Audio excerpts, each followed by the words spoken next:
Please note the views and opinions expressed by the hosts on this show are not necessarily the views held by the station. You're listening to Critical Mass Radio. Now it's our turn.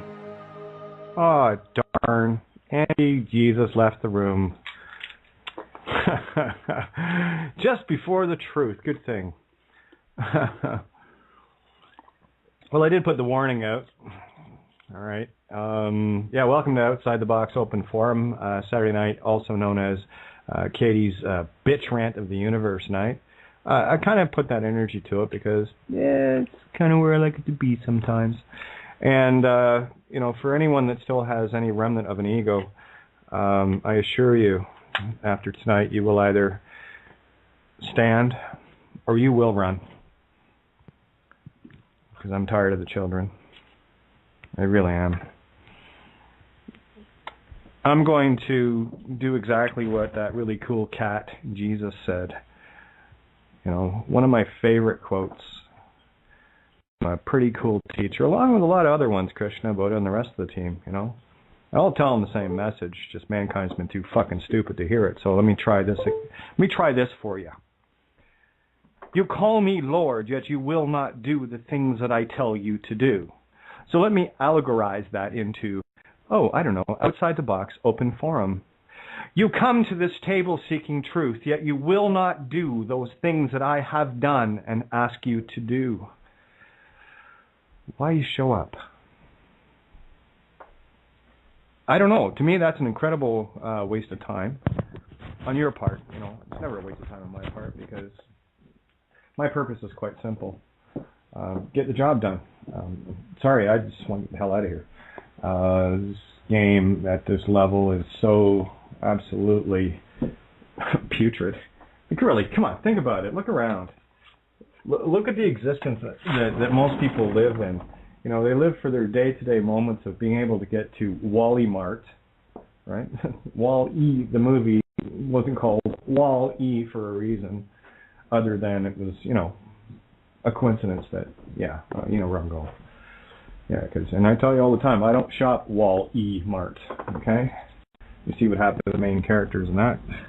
You know, the humans. Never mind the cute little robot that figured it out. And the divine feminine, you know, super advanced robot that, you know, figured it out. So, yeah, tonight's going to be a little bit different. Well, no, it's not. But it will be because I've gotten extremely intolerant of, here's the movie as I see it. And it is. It's just a movie, and it's my movie that I'm watching, your movie that you're watching, and we're all watching our own version of the same movie from different perspectives. And in this movie we have both heroes or heroines and villains. Well, you can't have a movie without the good guys and the bad guys. It's kind of a dull, boring, you know, plot line. You know, if you're kind of wondering why Hollywood focuses on that, well, it's because it's such an alluring thing, because that's how the universe is built. You know, we have the equal and opposite, and it has to be equal and opposite in both sides of it. Otherwise, you can't have contrast, and you can't have a game, and everyone's stuck in the contrast. You know, it's time to adjust your contrast a little bit, picture in a whole lot clearer. And the thing about contrast is you can actually wind it all the way up where the screen goes white, or wind it all the way down, the screen goes black. See the allegory? That's why I talk about ego and spot the contrast. You know, today I got to tell you on the way back, I put some serious intent into it, which, like, you know, when I get my own space, when I get my own, you know, no interference from anything or anyone around me. Magic happens. So this is one of the reasons why you know, putting out energies the way I have been on air could be so much better. But being said, I'm just working my way through and dealing with what I have to deal with, and seeing it for what it is, distraction.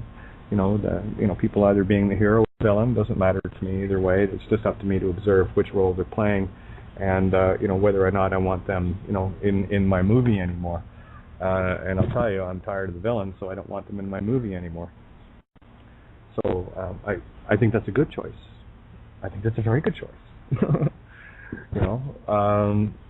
But I'll tell you, on the way back here, great afternoon, Vicky, as always. That's what I mean. It's just a nice place to, zone out, and that's an energy I can sit with. And she got her haircut. Oh my God. I never thought I'd see the day, but anyway, it's gorgeous. Looks great on her. Didn't get it cut too short, but yeah, as soon as I saw her, I was like, oh my God, look at you. I don't think I've ever seen Vicky with her hair down. She always had it in a ponytail, so it was awesome. It was like, look at you, snap, crackle, pop, girlfriend. Anyway, so we had a good afternoon, and I tell you right now, I'm riding the allegorical wave of Lana Wachowski being an allegorical mirror for me. All of a sudden you've got, here, bear with me, guys. All of a sudden, well, here, let me preface this for you. When you go through, decades, 4+ decades of being in a complete and utter war with yourself. If you haven't seen the Lana Wachowski speech, I would urge you to go, just put that in YouTube, Lana Wachowski, Wachowski brothers. Well, not anymore. Hasn't been for a very long time. Just see, here's the thing, the now moments are coming into view, the creations that have been placed and planted, and the seeds that have been put there. We're starting to see the harvest of them, at least I am, and I lost count of the number of times the universe was going. I'd ask, just put the antenna out and, blam, blam, blam, blam, one after the other. It's like confirm. No name truck flies by. That happened today. Again. Just a coincidence, though. It's incredible. In fact, as was confirmed by Universe, and of course a lot of other things that tied into things today, I just wish I could, show you the movie that I, shot today mentally, and you'd go, oh my me, or shorten it down to well, year gods, right? God is light, year gods. See if your tricky little bastard, aka ego, can make the logic work on that one. It's pretty straightforward. So there you go. Anyway, I had beyond absolute confirmation that everything that I've been digging for is absolute. The game is uncovered completely. All you got to do is stand in it now. That's it. That's why, here it is. Oh, again, the disclaimer. If you can't handle the truth, what the hell are you doing listening to me? If you can't handle the truth, here's the problem with us and when we sit around this table. You take full responsibility for your choices, okay? And I guarantee you, at least once per evening, you will get an epiphany. You will get an aha moment, and that's truth resonating with you. And if you get one of those, and you fully grasp it, well, that's what aha moments are, fully grasped, and you go, oh my me, look at that. Here's joy and the problem, because it's both, they're equal. You now have full absolute responsibility for standing in it, or the only other option, refusing to stand in it and denying it. And I assure you, you're damned if you do and damned if you don't. You just have to choose which damn do you want. Do you want to damn your physical or damn your spiritual? And damn, look at the word, right? Do you want to block it? Do you want to put a wall up, Humpty, so that the waters of truth can't get past, right? So what we need to do is become dam busters. It's your call. I can't do it for you. I did mine. And go ahead, ask me if I would do anything differently. And you will only hear a resounding, not a chance. Not a chance. Oh yeah, it hurt deep. It cut me to the very core of everything that I was and ever thought I was. And of course, standing there as a two-spirit in total terror of myself, I'll give you perspective. I will share with you what it feels like to be spending your entire life thinking you're a freak. Thinking you're something desperately wrong with you, and you're going out of your way in this physical illusion to try to prove that you're some sort of psycho, that there's something mentally and emotionally and spiritually wrong with you. And that's what you get if you deny yourself. It's like even some people, very close people, as a matter of fact, one was here the other day, still hasn't got it through their skull, because they can't get past their ego, right? That I'm actually female. I'm not sure what gives it away. Maybe it's the skirts and hairstyle and the tops and the fact that that's my name, that I call myself. It's not a given name. I don't give it to anybody. It's a customary calling, and it's something I use only for reference. It's not registered, never will be. They can assume and presume all they want, because the simple truth is there's some serious shit going to be flying at them in a most loving way, you see. Because if things are to be balanced out, the one that intended the crime in the first place has to come clean. And if they don't, well, they're damning themselves, aren't they? It's got nothing to do with me anymore. It goes right back to the whole idea when people ask me, well, what kind of response did you get, Kate? I don't fucking care what kind of response I get. Sorry, I make the law because I stand in truth, unconditional love. Or would you rather one of the judges and politicians that you like to vote into power and somehow think constitutions and confederations and all that rest of that fucking garbage actually means anything? And it's up to you. I'll tell you.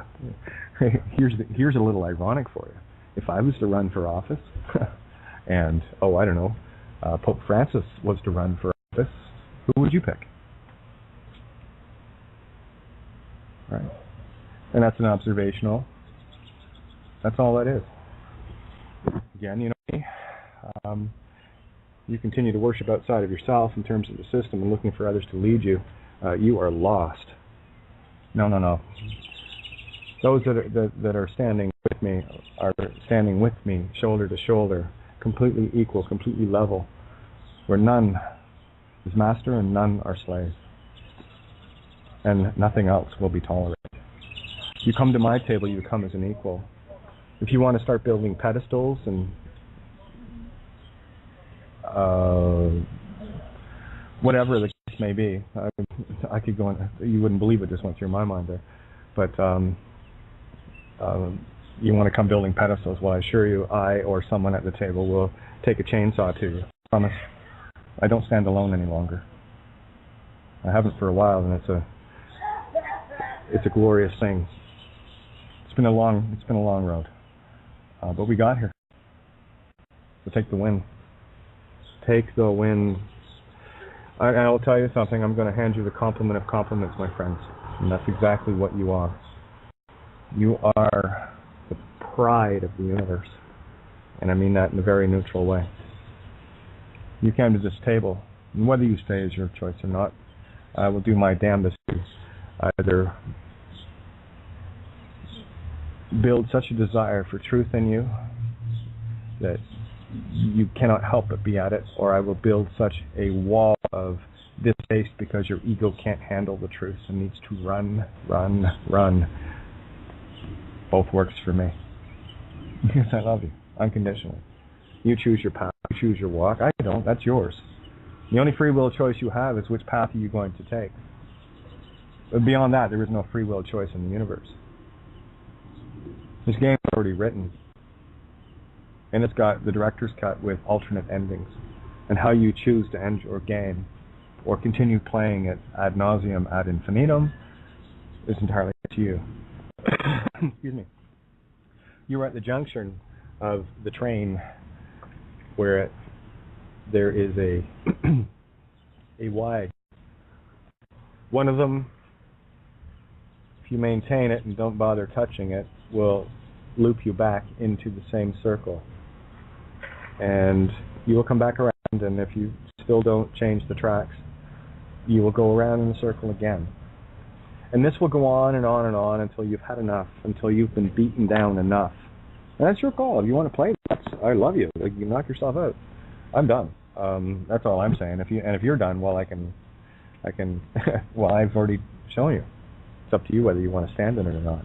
And I'll reinforce that some more time. Or you can go, signal the switchman. Isn't it? There's that Matrix thing again, switch, right? Is that a guy or a girl? Well, she's both, actually. That's why she was the only one dressed in white. And I had to kill her first, right? I had to kill the biggest clue of all. And it just so happens that Lana Wachowski, one of the former Wachowski brothers, is now just the Wachowskis, was part and parcel in the creation of that movie, directing it, screenplay, writing,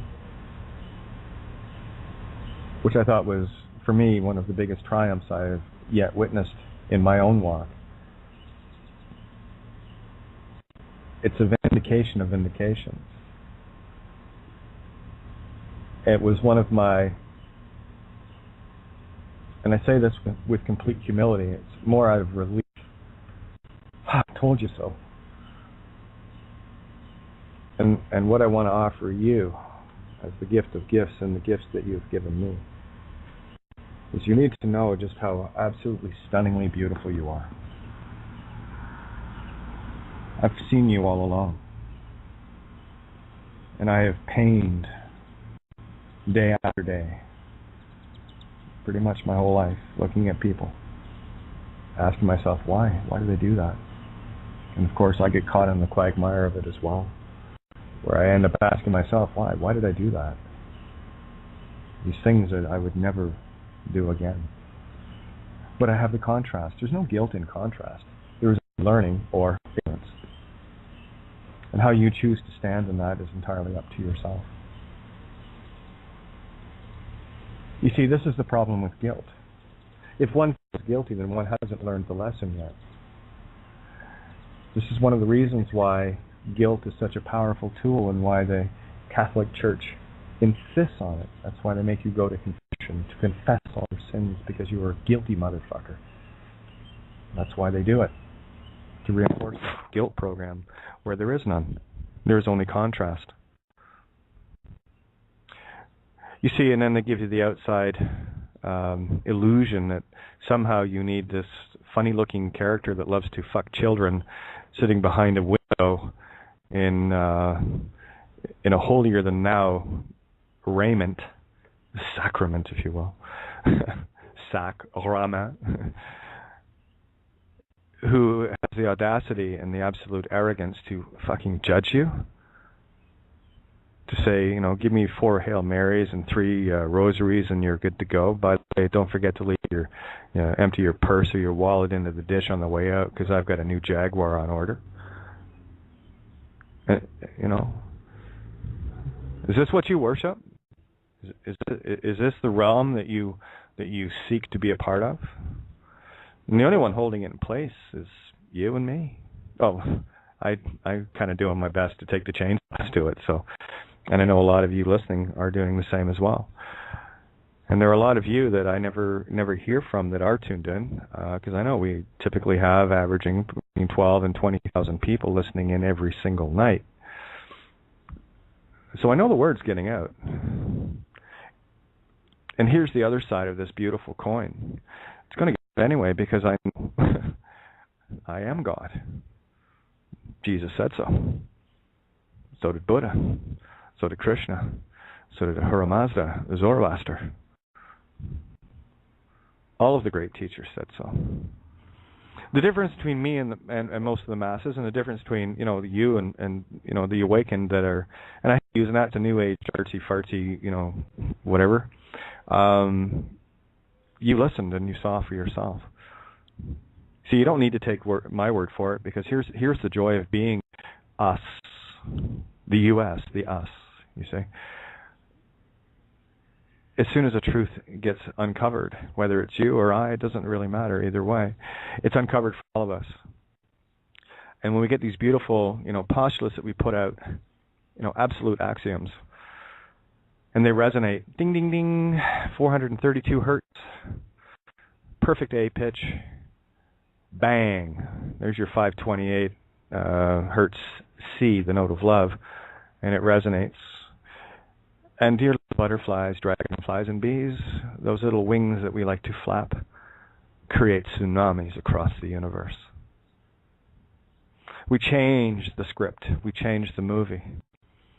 We alter the course of our own destiny, alter the course of reality. And for those that continue to worship this reality, well, enjoy it.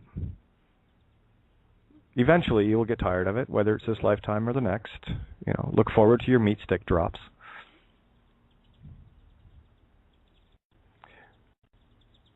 No, I'm good. Oh, there's one of my buddies here. I got to go in and get some treats. Here, hang on, bud. I'll be right back. Oh, I'm on the air still. I was talking to the squirrel. They're good little guys. They really are. And when I see them, I like to play. Besides, they're good friends. They're great energy to have around because when all else fails, I know they won't let me down. They'll come running for treats, so it's all good. Yeah, just like cops and whatever. It has been a very actually the ride home was probably the most profound part of my day today, and it was getting actually sickening the amount of information that was coming at me, where I thought it was quite funny, and I was laughing a fair bit. I just started shaking my head, and I'll tell you, Mrs. Doubtfire, yeah, she doesn't stand a chance. And thank you, Yvonne, so much for taking the time to transcribe that one little. Well, you put it together perfectly. I don't know if I said it in that order, but the transcribing that you did, of course, I posted on Facebook, was sheer brilliance. All right, where'd you go? Impatient.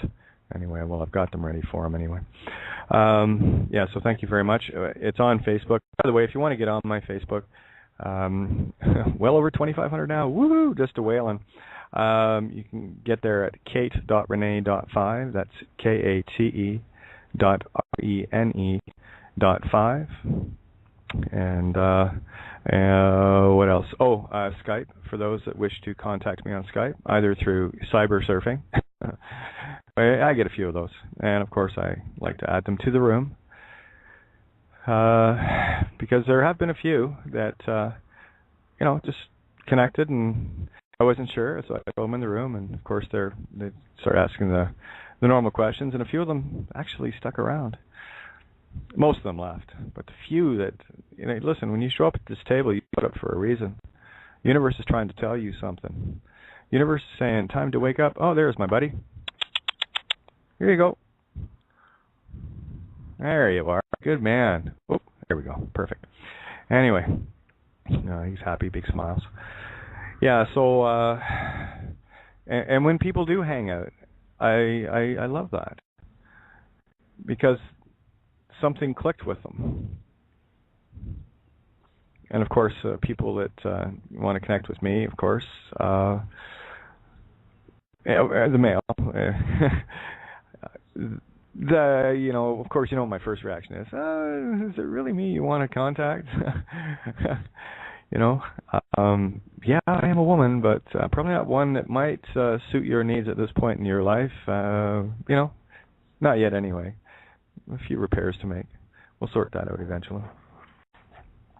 But that being said, I just love to see when people show up, because in my heart I know why. They may not be fully aware of it at that point, but then not everyone's trusting their now moments, are they? Not everyone's deciding to be in the now and seeing things for what really is and what they really are, from a present, asking the universe perspective and actually trusting yourself. And there we go back to the whole guilt thing, right? As soon as you have enough guilt built in you, that doubt program is deeply embedded, and effectively you doubt everything that you ever do. It's a wonder that based on this program, most people aren't terrified just to get out of bed every day. That's the funny part. But one sec, let me just check in the room here. Yes, Andy. I don't know if you're tuned in or not. See, here's the thing, and there is a reason why Love and Stuff was set up, because as much as I love everyone, and I would love to spend all the time in the world dealing with them, one-on-one. Sorry, guys. Everyone is equal at my table, and there are just too many. And I love saying that. There's just too many. So this is why I have this table, and if you want to come at any time, please. And, oh, by the way, it is open forum. I'm not really going to get anything specific other than, wake up and make your choice. Make your choice, which road. And be ready to stand in it at whatever cost. That's the deal you got to make. If you want freedom, don't tell me you want freedom and then start putting terms on it. You see, that's expectations. That's ego. I'll tell you, when I made my deal, I did have expectations. That things, would have turned out a little differently, but I was committed to it, regardless.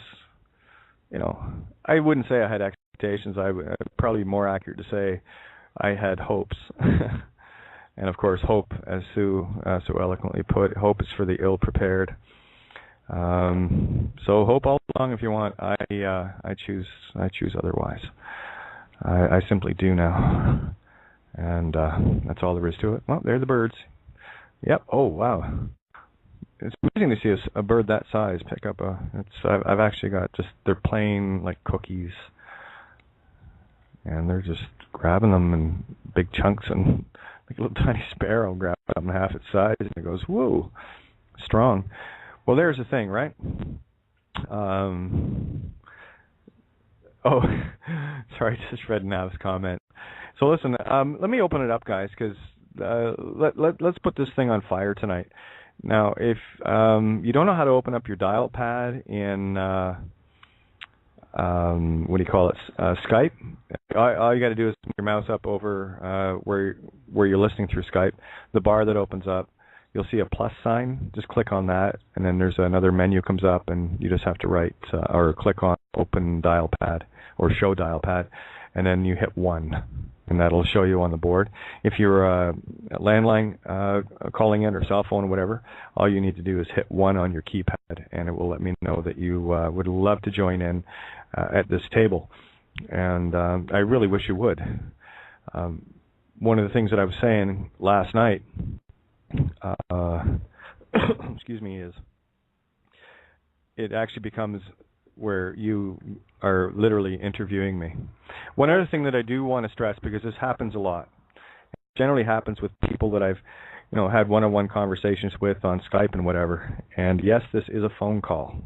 That's all this is. The analogy there is to, if people are nervous, just to treat it as such.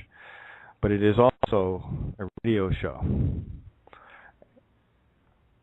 And one of the things that drives me batty is interrupted speech, whether from mine or yours, right? And it's very easy to talk like you're talking on a phone and but the problem with Skype, especially, and that's how I'm in on the board, there's a bit of a delay, and you end up stepping all over everybody. So what I need people to do is wait for the statement to finish in your ears before you start talking. All right? If I get a lot of that, it is extremely disruptive. And I'm not talking just for me. It's for everybody. If you cannot space yourself, then I will mute. Because it goes nowhere. It drives me batty. And I know it drives the listeners batty. I do get some feedback on it. So just to let you guys know, it is an open forum. If you do wish to speak, say your piece, finish your idea, and let others finish theirs as well. We don't need all the details. If you're trying to tell us that you're going to the store for milk, that's pretty much all I want to hear. I don't need to hear that, and I bumped into so-and-so, and we talked about their new hairstyle, and then we went over to, and then, of course, I looked across the street, and I thought, I don't need all that. Okay? That's ego. That's Babylon. That's chatter. All right? I try to keep things straight to the chase here. And for me, that's all about breaking the chatter program, which will actually assist you in your meditation. Because until you can break it in the physical, actually, as you're doing it, you'll never break it in the mental. Promise. Excuse me. Breathing tea again. One second.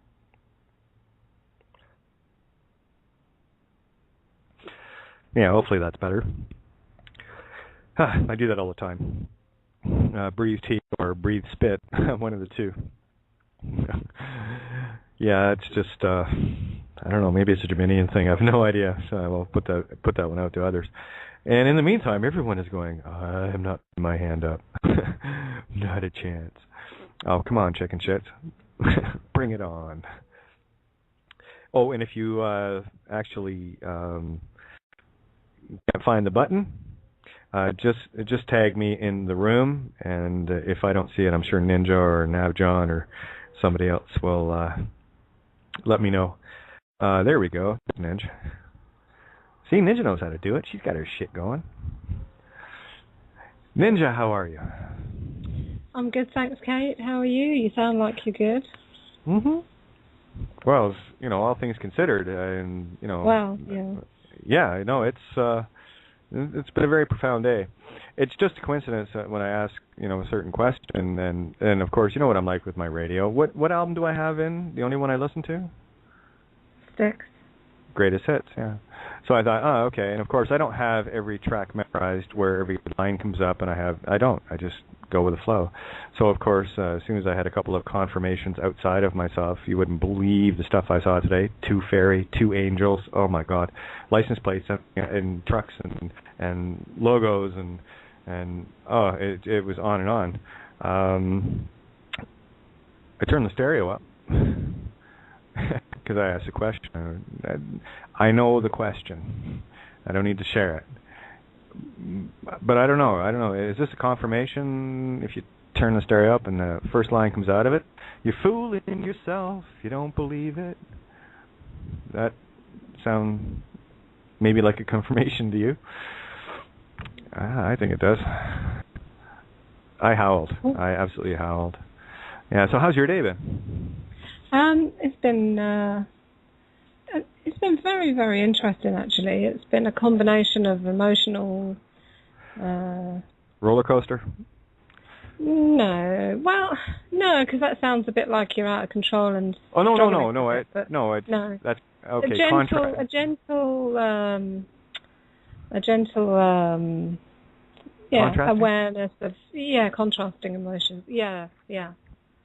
Yeah, when I say roller coaster, that's kind of what I'm referring to. No, we're not on that the meat stick roller coaster. No, that one goes like all over the place. But what we're doing with our roller coaster is we're building it as we go. In the Green Lantern, when the helicopter was going to crash, and the Green Lantern, manifested a Hot Wheels track and put wheels on it, turned the helicopter into a Hot Wheels car, and was able to steer the track wherever he wanted.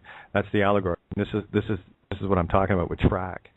There was a posting earlier. I don't know who did it. Maybe you can let me know. It was in the Love and Stuff room.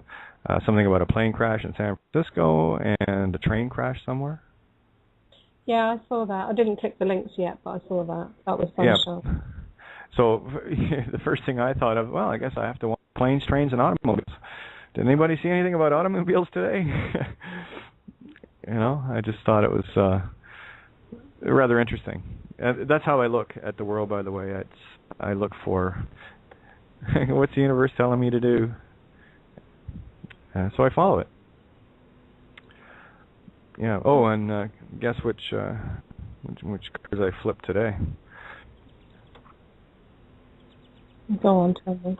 Well, I better go in and just so I have them right in front of me. These are the ones I flipped this morning, and it was interesting. It was King Mark, 4 of Shields, and 3 of Shields, the homespun tunic. So very, very low level, but I know what that means. Now, King Mark is very in the Arthurian story, anyway, the tarot that I have is a very outspoken. Here, let me just read the card to you guys, so you know. And just as a mental reminder for everyone, tomorrow night I will be doing spreads. I won't be doing full Celtic. I'll just be doing past, present, future, which I think is a whole lot.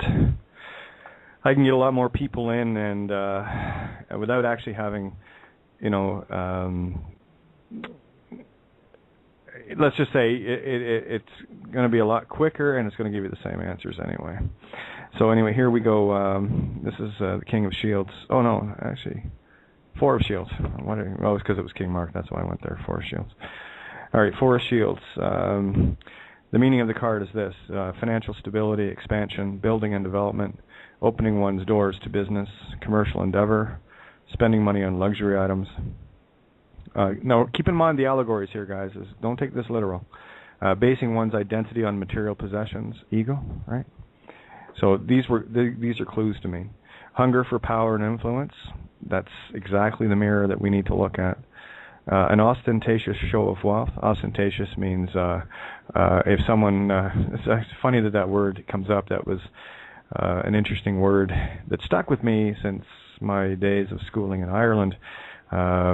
Economics. And goods of ostentation are somebody gets the latest Jaguar XJS and their neighbor, because they want to do the one-up, they get the XJS Deluxe. That's what goods of the show of wealth of ostentation. Okay?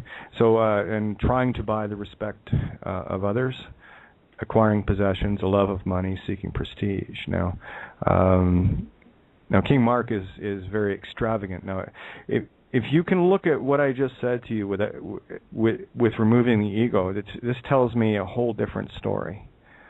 Right? But I'm looking at the allegories of it. This is about infinite abundance for all. We're the creators, and we've had that taken from us. So now, Three of Shields, it's mirror. I always do a split and mirror the cards. This is what the mirror is, the homespun tunic. Skill and growth, making progress in one's vocation. Meaningful, constructive use of talents, pursuing a dream with the advice and cooperation of others, laying a foundation and gathering the material goods needed for future exploits. An increasing sense of identity and purpose.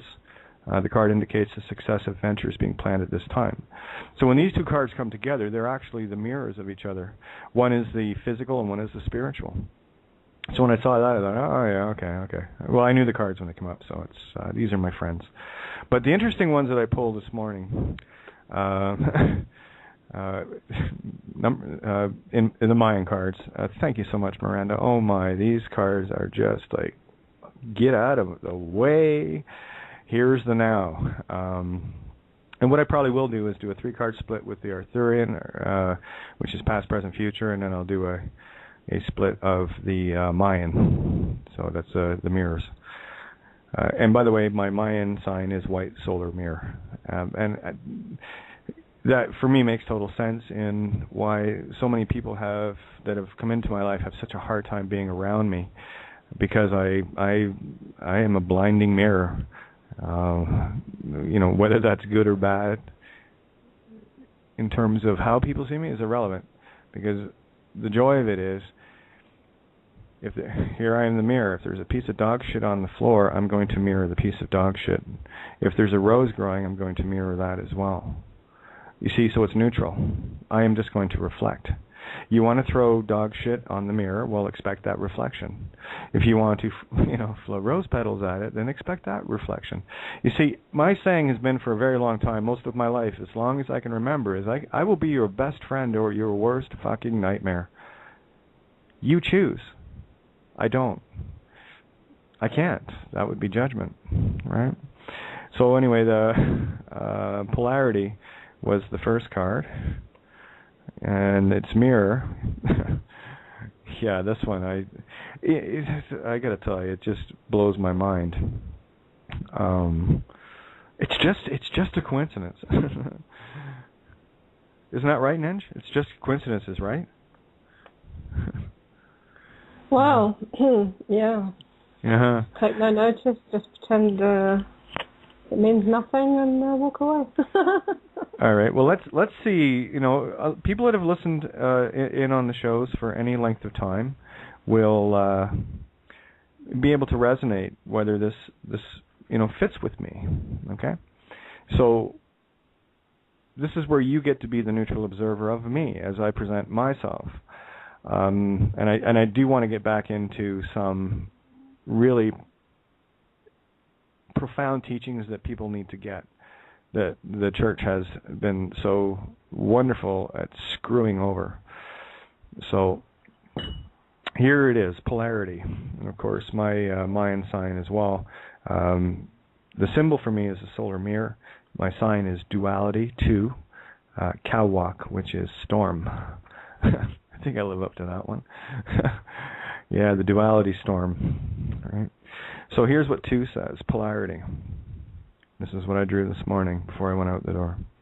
Or this afternoon, actually. Well, yeah, it was. It was a little afternoon when I did this. Anyway, so polarity. Look in the mirror. Who faces you on the other side? Qualities.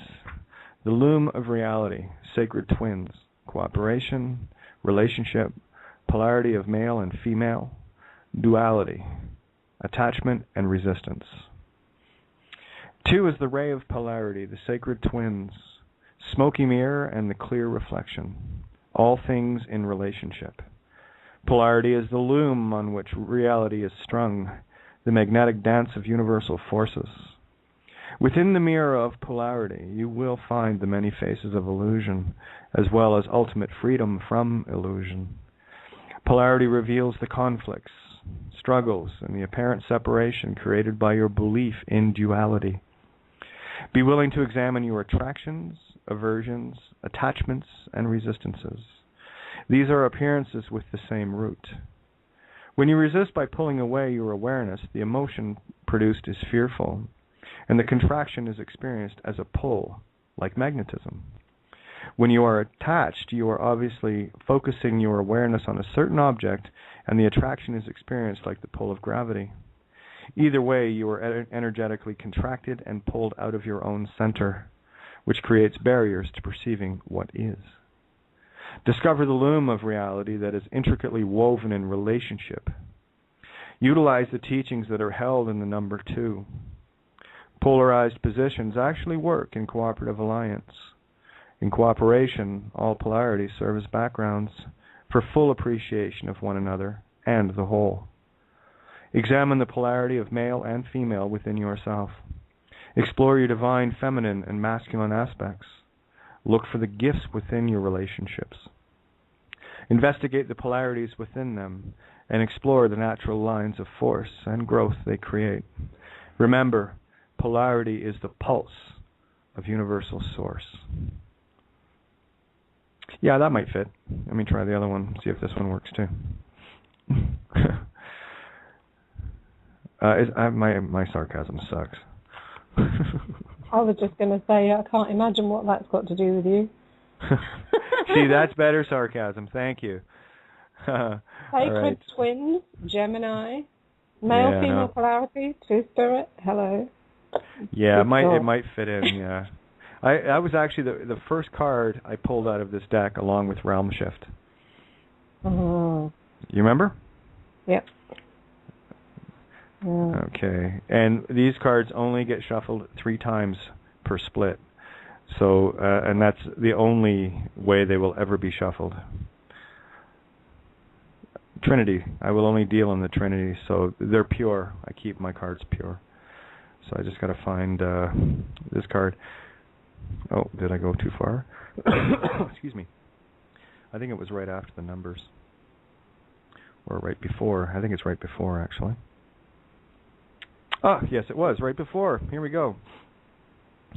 Now, for me, from what I've seen of this book so far, this next card I'm about to share with you is the card of cards. Oh, look, it just turned 7:11, 7:47. And I talk about flying the jumbo jet. Wonder why?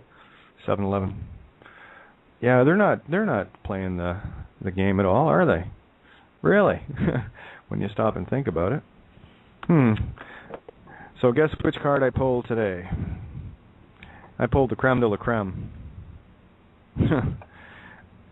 How?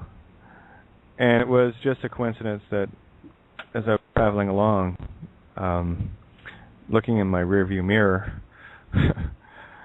it was really neat because I saw a U-Haul in the mirror, and my oh my, did it ever look like a how? I would go, oh my, which I thought was pretty cool. So there you go. But anyway, the card is this. It's spelled A-H-A-U. Pronunciation ahau. The common mind usage is Lord, Ruler, Flower. The qualities mean union, wholeness, unconditional love, solar mastery, cosmic consciousness, language of light, ecstasy, limitless bliss, crown, solar logos, and it goes on and on. I won't get into all the details of it, but this is the creme de la creme card, as far as I can tell anyway. So I'm just, now that the sun's down, I'm trying to get myself situated outside here so that I can enjoy the birds. I have been outside, bless you, but I haven't had a chance to actually set up my little table that I have set up all the time. So there you go. So we'll do that. We'll do that and that. One more walk. I can get plugged back in here. Oh, bless you. A little trivia for you guys, in case you were wondering why people say bless you. Well, it used to be believed. Well, when you sneeze, your complete body, for an instant, everything in it stops. You are technically and literally dead. So the whole idea behind saying bless you was that because you were dead, you were wide open to demons coming in, and for that instant, walk-ins. So people would say bless you. So that would not occur. Neat, eh? Things that you needed to know. So it's very difficult here. Then why don't I put that down? That way I've got two hands. I'm trying to hold a book, balance stuff in the computer, and got to find my mouse pad too. And I'll read this card out to you guys. So I'm kind of giving you a bit of an insight as to what you can expect, for tomorrow. Where did I put my mouse pad? That's bizarre. I had it with me. It might be out in the car. And if it is, well, I've got a bit of a walk because I put it down at the arena. Anyway, no worries. I'll figure this out. All right. No, I don't know what I've done with it. Oh, well, no mouse pad. All good. Okay, one more little trip across the deck here, and then I should have probably put a song on while I did this, but I'd rather just talk to you guys. But when I read this to you guys, what I want you to visualize, okay, this is where I love absolutely annihilating the ego. Because what I draw for me, I draw for you. Neat, eh? And I say that because I know I get to be the mirror. And why, when people send notes and whatever, I just love being able to say mirror, mirror to them. Because I'm only telling them the truth. That which you have wished upon me is what you have wished upon yourself as a mirror. Told you were beautiful. It's not a need to be right either. So as I read this was the card I pulled. And when I do it, I know it's not just for me. Because I know I'm not just me. I am, but I'm also the co-created you. For those that don't understand that concept, let me share it with you again. This is why we are the co-creators of our reality, why we are the co-creators of each other, and why we got to stop with this nonsense of killing each other and getting angry and all the rest of it, because we're just, you're fooling yourself if you don't believe it. I promise. I am the net result. The consciousness that I am currently in is the direct and net result of every experience I've ever had throughout this game, however long it's went. Most specifically in this particular lifetime, in this particular awareness of now consciousness, which there only is now, so it's infinite. In both directions, isn't that neat? We can just choose to be wherever we want to be on that that awareness scale. Now, let's see if my mouse will work. Oh, it does. Cool. reflective surface, so I'm really surprised. At least, well, reflective, but something solid there. Okay. Oh, where was it? I went back a page. Here we go. So the card Ahau. It's from the star glyphs section of the cards. And you know what star is? It's stir or divine feminine. So here we go. Let me tell you a story about you that I pulled from this deck today. You're co-created me as your reflection in a white solar mirror. And if you can, I would really urge you to just sit back, close your eyes. And I want you to be in this moment because I need you to see how incredibly, stunningly gorgeous creation you are. I know I'm helping to co-create. You help me, I'm going to help you. I think that's fair. See, there's no obligation either. We just do it because we can. So here it is. Ahau. The sun had a dream of the time of the sun of flowers, heaven on earth, divine children dancing in the golden octave of creation. Sojourner, come to the threshold of this new dawning. What a blessing to receive the star glyph Ahau, child of the sun. You are solar consciousness, solar mind manifesting as the master with many names. You are the one who stands as the light to raise the consciousness for the many. You are the luminous triangle, the Trinity made visible in this world of creation. You lift humanity simply through your embodiment of the light. Know that you are divine I am presence. There is no other. Drawing Ahau calls into your life the healing power of unconditional love. Bask in its replenishing radiance. You are dawning its light of limitless bliss. Know yourself as divine. Know that you are already the mind of light. Return as a divine child of the sacred to the great central sun. In your every thought and action, radiate your I am presence. Unconditionally accept yourself as you are. Craft your light body and return to a home in the stars that you never really left. Using the current of Zavuya, the circuit by which all things return to themselves, experience mystical reunion with the Source Unity. Be at peace. Receiving Ahau indicates that the activation of your light body is already in progress. Stay identified with your solar mastery. Sail on golden solar currents to your home in the stars. Move joyfully forward toward whatever creates bliss and ecstasy for you. Forgive, release, and love all beings, all creation, as the unconditional, as the unconditional caress of the sun. Honor and trust the language of light held within your feelings, the spiritual compass that guides you home. Open your heart as a flower to the sun, and become the same love that holds universes together. I am Ahau. I am that I am. Inexhaustible supply of love, sourcing infinitely in all worlds, the seed of solar mastery, containing the stellar hologram of your return. I am the sun's love made visible as you. In ecstatic ascent I spread solar wings, awakening you in the immensity of a love that joins all things in the joyful dance of light. O Lux Corona, luminous Trinity made visible, simply identify with my light, my power, my wisdom, my love, and so accept yourself as I am unconditionally. To dance in the light of the great central sun, follow the ecstasy and bliss that I am as you. In divine fusion, we become the dove on its homeward journey. Feel the pulse of the language of light. Be the one who stands as the love, thus sounding the tone that ignites the consciousness of other yourselves. I am that I am. In this wisdom you already embody the light of 100 suns. Shine forth the truth, the power of your wholeness, child of the sun. I am Ahau, luminous diamond of pure solar consciousness. Let each facet of your being be crystal clear, reflecting the joy of love's perfect presence in beauty, joy, and power.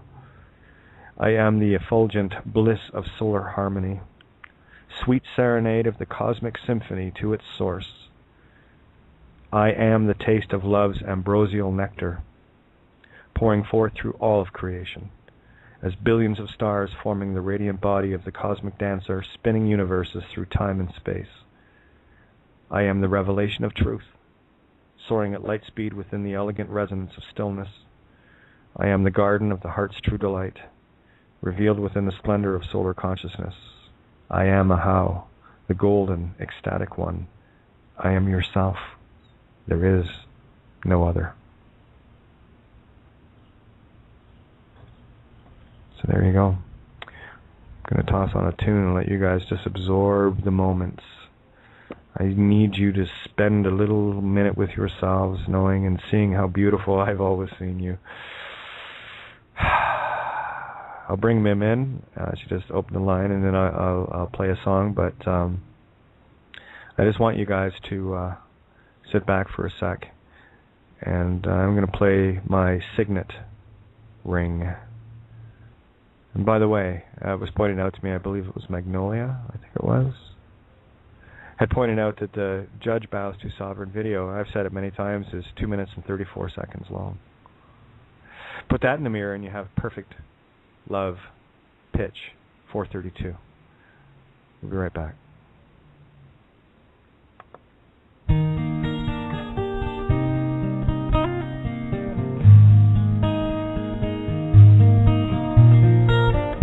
I've never seen before my eyes this dream.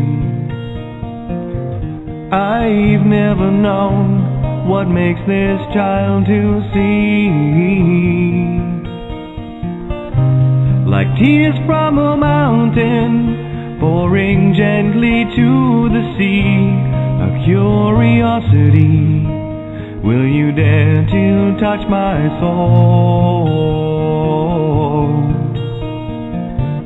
Is love so frail that we can't hope to be more than we are, more than our hearts can see?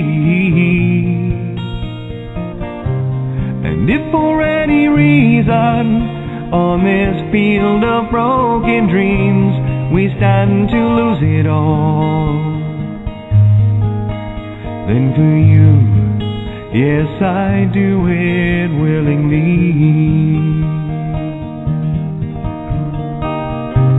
If this is our moment, captured in time, always to sustain, for lost in your eyes I find are the only means to remain. Searching relentlessly, just like a cloud, she chases her rain. We'll stand here firm, 'cause we are an island protected by love on this field of broken dreams.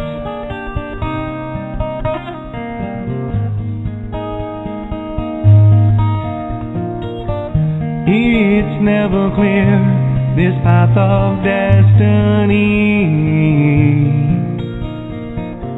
That's why we're here, to find our need to be. Elusive as a rainbow, we can try to steal her gold, but she'll give it willingly. Will you dare to ask her though? We'll find a way, we must believe in us. There'll come a day, we'll soar, and when it does, the sky will have no boundaries. I will challenge every sea, I will never lose this dream.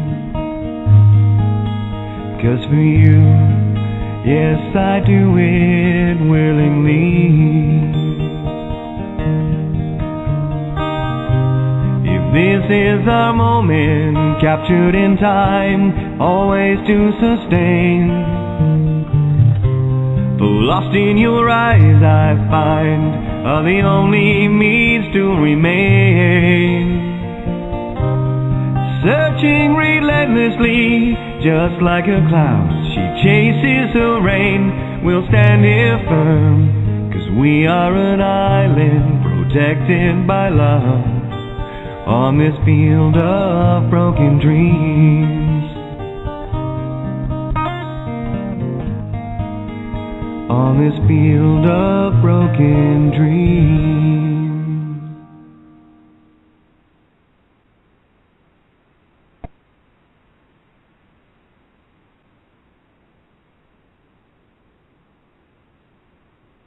You're listening to Critical Mass Radio. Now it's our turn.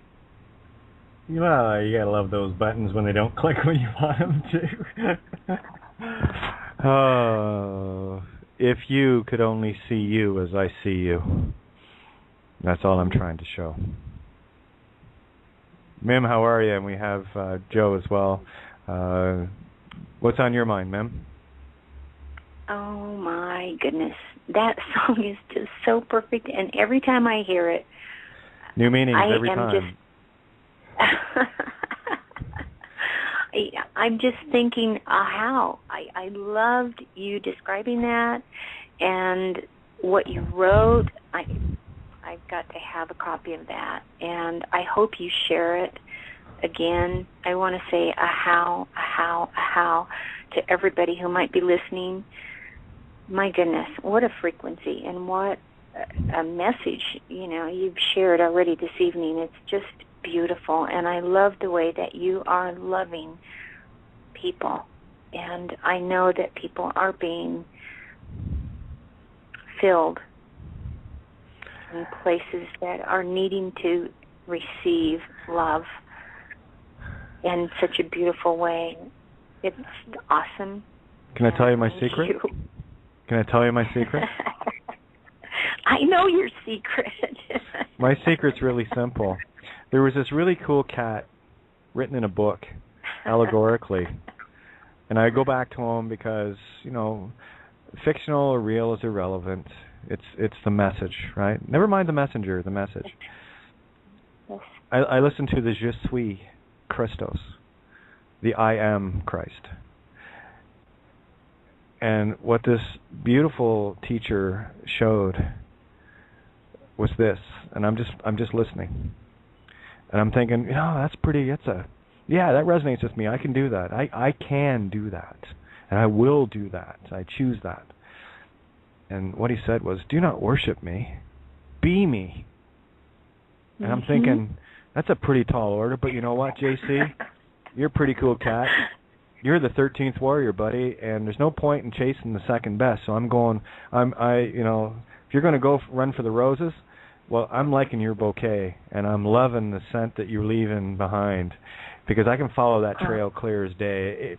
That beautiful scent of roses will pass through a manure field, and you won't even notice this shit anymore. Amen. That's my I'm secret. with you. That's my secret. I just listen. I resonate with you on that. It made sense. And it's fun. It's fun. Yeah.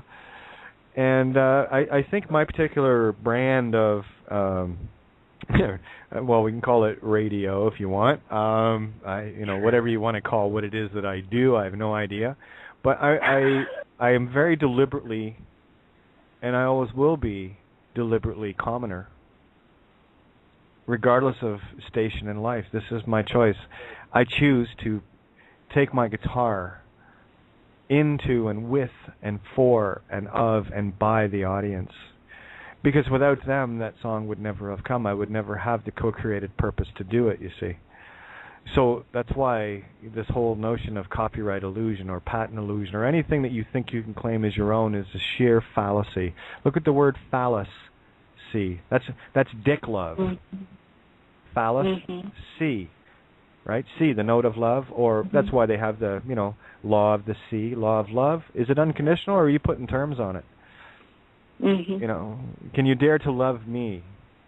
instead of the little bits and pieces that you want to gnaw away at and cut away at to make your own, to claim as your own because that's what suits you?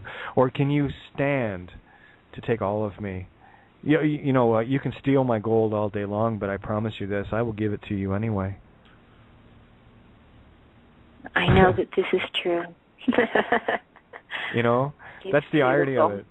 That's the irony. It's like, why would anybody want to steal from me when I would give it to them freely?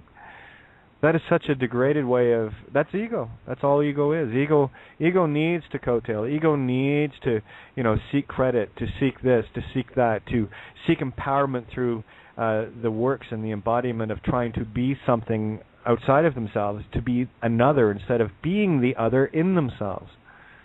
Yes. It's a perfect mirror, and we get caught in it. That's the smoke. That's the smoke and mirrors. All I'm doing right now is going, get out of the way. I want to see this. This is cool. This is a great movie. You know? So, not much of a bitch rant tonight. I'm sorry, guys. I know I set you up for this major, Kate's going to go off on a chainsaw roll. Maybe. Who knows? This still got time. Yeah. Well, this is... Go ahead. This is being in the zone. This is being in the zone, and I'm with you. I'm with you in the flow, the mem, and I love it. And thank you. Oh, my pleasure. You know. So I'm going to bring Joe in here. Before we do, I just want to. Here's my brand of doing my thing, right? Now compare this to any, you know, supposed minister or priest or whatever religious figure in a quote church setting, you know, churchianity, mosque, synagogue. I don't give a fuck what kind of building it is, but I'll tell you, when I stand at that, you know, that pulpit, which is like on the chair right beside you, you know, sitting eye to eye, I am going to speak completely open. I am going to give you a completely different brand of Sermon on the Mount. I'm going to give it to you square. I'm going to give it to you honest. I'm going to use terms that probably ruffle some feathers, because I'm not interested in a clean-kept, beautiful coat all the time, because that's your illusion. What I want to do is ruffle the shit out of your feathers. I want to see if you've actually spread your wings ever in this lifetime, because I'll tell you, when I ruffle your feathers and you open up your wings, if I see dust under them, well, gosh darn, I'm going to take the feather duster to it, and I'm going to be real busy about it, because I want to see you fly.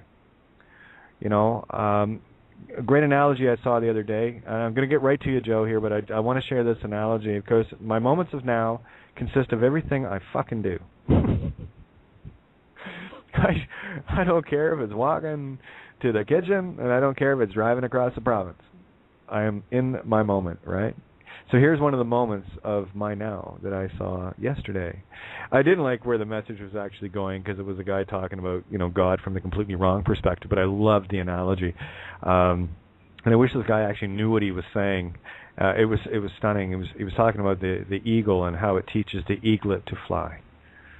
And I really, really resonated with this. What the eagle does, Mama Eagle, knows inherently when baby eaglet is has the ability to fly. And of course, this eaglet has been sitting in this nest, comfy cozy, getting, you know, meals brought to it. Think of this in terms of humanity. And this is what we're dealing with our table here. So what this eaglet is doing is just saying, oh, this is pretty cool. I got a nice comfy bed. You know, I got Mom. She comes over and cuddles me and takes care of me and brings me all sorts of neat stuff to eat. I can even shit in here, and Mom doesn't care, and I don't have to do anything, and this is awesome. And then one day Mom comes down and says, you know, all right, out you get. And what Mom does, and you know that eagles, they don't build their nests on low perches. They build them. There's a reason for it, and I'm going to tell you why. They put them up on these high pedestals. Here's your allegory. Pay attention. Can you see it? On these super high pedestals. And, of course, there's the comfortable ego-lit. Oh, Kate, how did you do that? Yeah, pay attention. It's all there in the phonics. And what Mama does is she takes that ego and she fucking kicks it out of the nest. Right? And, of course, the eagle is going, what the hell is going on? I don't want to be spirit. Holy shit. And, of course, doesn't know how to flap its wings or anything, so it's kind of, what Mom does is she's already taken off, and what she does is before the eaglet hits the ground, Mom flies under it and catches it. And the eaglet can grab onto Mom's back, and then, of course, Mom, up she goes. And the eaglet's going, oh, okay, this is cool. So this is getting a different perspective. Not flying on its own yet, but getting the perspective of flying. And this is what we're doing here. You may not be flying, but we're going to show you how to do this. So the eaglet is like, oh, this is great. Free ride, coattail, baby, riding on Mom's back. This is awesome. But what Mom does is goes up about 3 or 4 times higher than where the eaglet fell from Grace. Oh, the allegories. So Mama Eagle instead of eaglet, right? Gets up to 200-300 feet. And what does she do? Whoa, upside down. Gives a little rattle, and of course the eaglet just can't hold on to this. So the eaglet falls, and of course it is still not knowing how to fly quite yet, but is starting to move its wings, in the panic. Like, oh my God, look at us! We've been flapping our wings for a long time. So we're look at nature; it will show you who you are. So just before it hits ground again, there's Mom again, because the eaglet still hasn't figured it out. And she will continue to do this, and she will climb higher and higher and higher until eventually Jonathan Livingston Seagull Eagle flips over. The eaglet starts to fall, but has suddenly realized that, well, because the ground is so far below, it's an illusion. And the little eaglet starts to open its wings, not in such a panic, like the roller coaster. You go over the roller coaster the first couple of times, scares the shit out of you. Well, by about the 10th time, the roller coaster isn't quite as scary. And then you put, arms up, baby, hands up, and you almost want to jump out of the car because it's like going too slow for you now. And that's exactly what happens with the eaglet. It finds its wings in one brief epiphany moment where it spreads them and the wind catches it just right, and it goes, holy shit, I can fly. And of course Mama Bird comes down and goes, told you. What were you afraid of? I'll never let you fall, and Mama Universe will never let us fall. You just got to trust her. Because when you do fall, Mama Bird is going to be there, and she's going to pick you up. She's going to take you to even higher heights. And this is the allegory of my own life. I see it unfolding before me. And Mama Eagle had to get some serious freaking height for me. But boy, and I've said it before, the view from here is magnificent. And now my wings are open. And now this bird is flying. I am so happy to hear that, Kate. Well, that's you. That's for you. Such good news. That's such good news. It's beautiful. And I thank you for sharing that story and giving that little piece of insight into, in the midst. I've been missing from the show the last 2 or 3 nights. I've had things going on, so, but I've missed being with you and hearing what you're sharing, and I'm in resonance with what you've shared today, and I'm happy to be here. I'm happy and I'm content, and I feel exactly like what you're saying. That I know this, that no matter what has been or will be, I am aware that we are creating this space. We have asked for this. We've given ourselves permission to have this, to have time, and that's. I'm in agreement with you. I would like to just encourage anyone who might be listening, that might be feeling fearful and wondering, am I ever going to get where these people are talking about? Will I ever know and understand? I remember there was something else, another learning thing that I went through, and everyone was looking up to the teacher, and the teacher said, you look at me now and you think, how did he know that? Or, how does he know what to do? Or where's this coming from? Or, there was that sense of this person knew what he was talking about. But it just seems almost impossible that somebody who's just coming into that understanding could see himself ever being in that understanding and walking in that understanding. And he said, the day will come when you will walk in this, and this will be your own, and then there will be others, and they will look at you the same way that you're looking at me.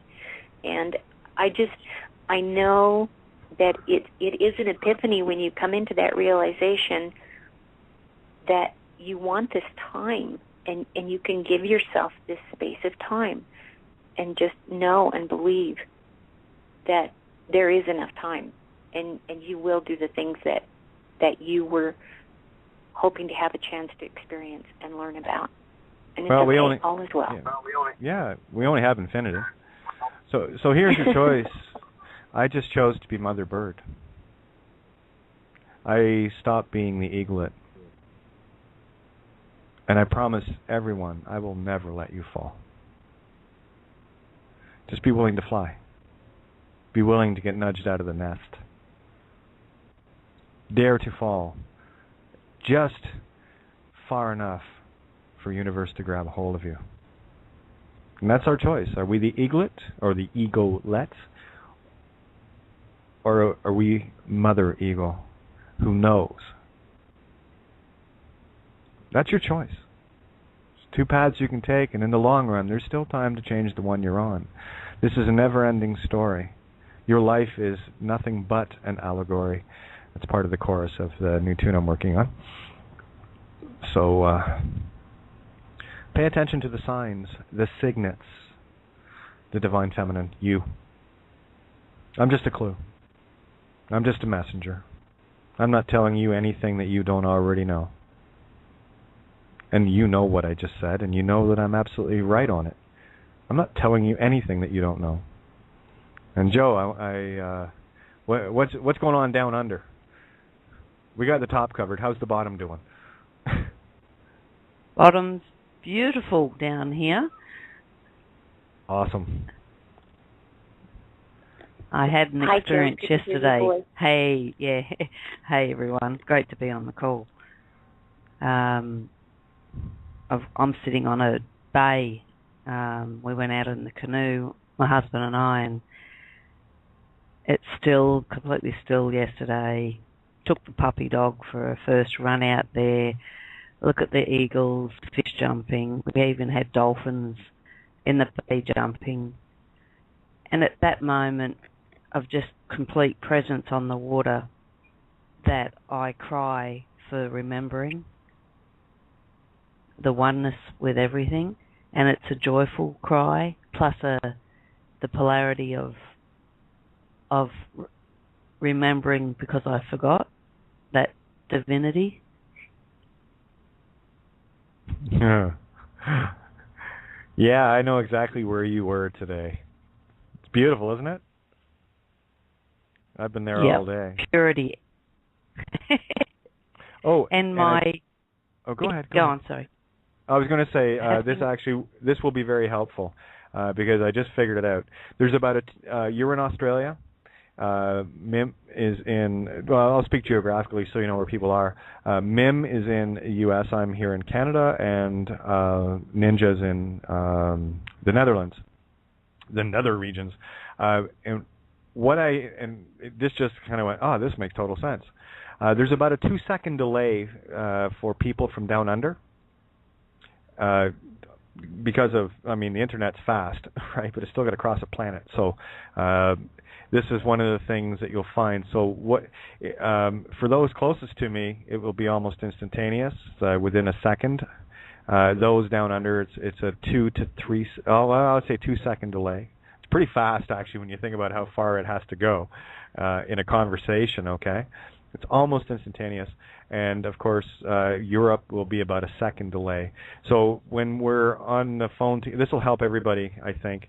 When we're on the phone together, just be mindful of who is speaking and where you are in relation to me. The closer you are to me, the faster the conversations will be in real time.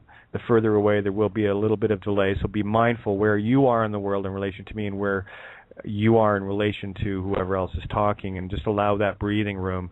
This is not dead air. This is called breathing space. I think that's what I was trying to say at the beginning of the show. So thank you. You just actually, the epiphany hit me with you talking, Joe. So thank you. Pleasure. While I'm here, I'd like to say the aha. Have you got the shadow in the book that you're reading from, very slightly different to one I have. Do you have the shadow wisdom? Yes, I do. Now I was going to read that, but I didn't want to take up too much. No, it's Starkless. Let me go to it. The shadow wisdom is critically important. I like to get the ideas across. What the shadow wisdom is effectively the other side of the veil. I'm just looking for it right now. It was numbers, so let's go to numbers and go back. This has just been an incredible,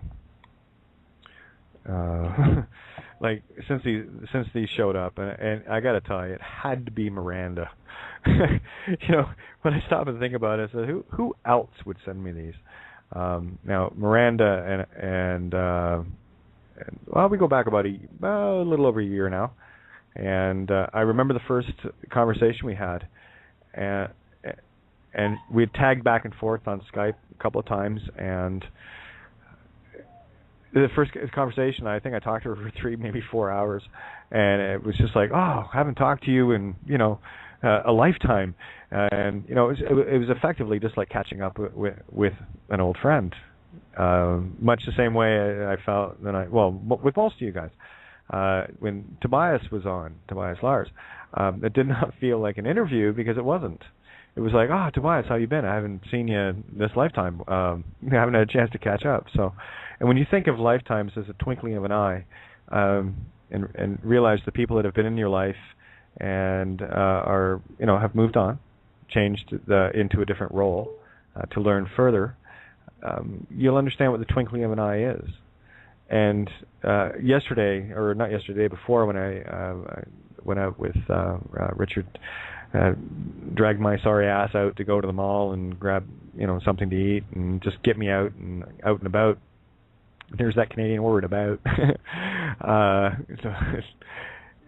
Where was I going there? I forget what I was going to say there. It's just it was critical, but it's okay. But anyway, let's look at the wisdom, the shadow wisdom of Ahau.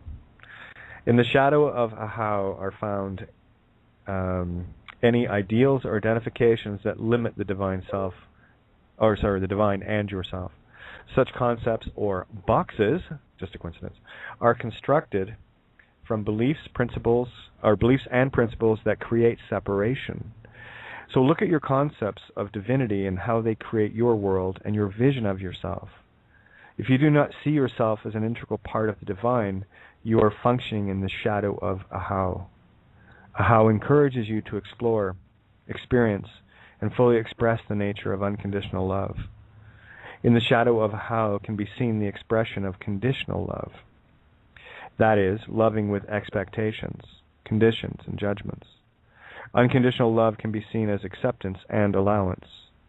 Through allowance, you step into a larger view of the human condition, granting permission for the myriad ways in which you and others choose to experience and grow. Acceptance and allowance are the open systems that permit all experiences and exploration of all states of being. Grant permission for everything to be all right just as it is. Learn to be unconditional, especially with yourself.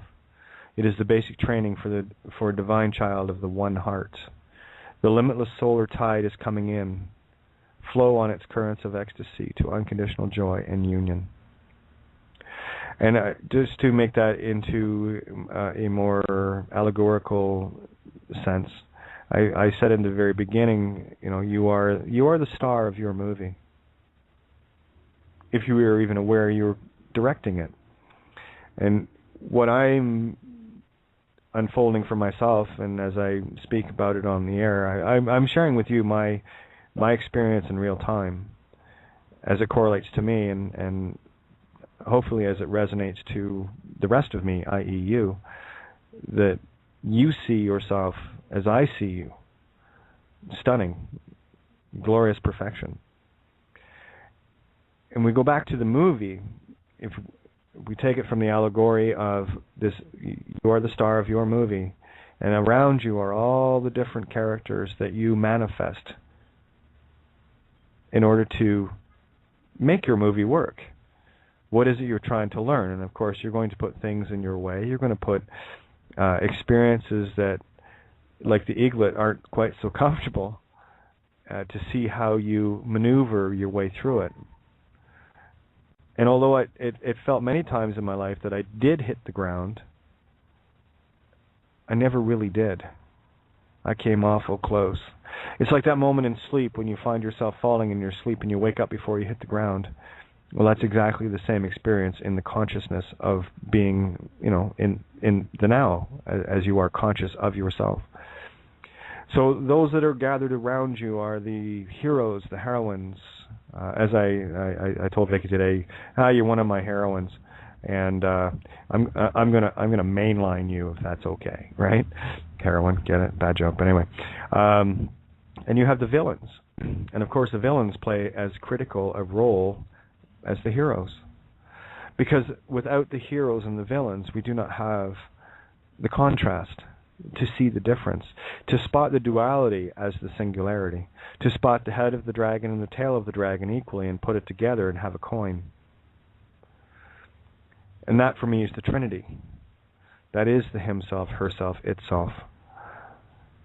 Just like in a typical ceremony, which there's that Sarah money, mind money, get it? Ritual.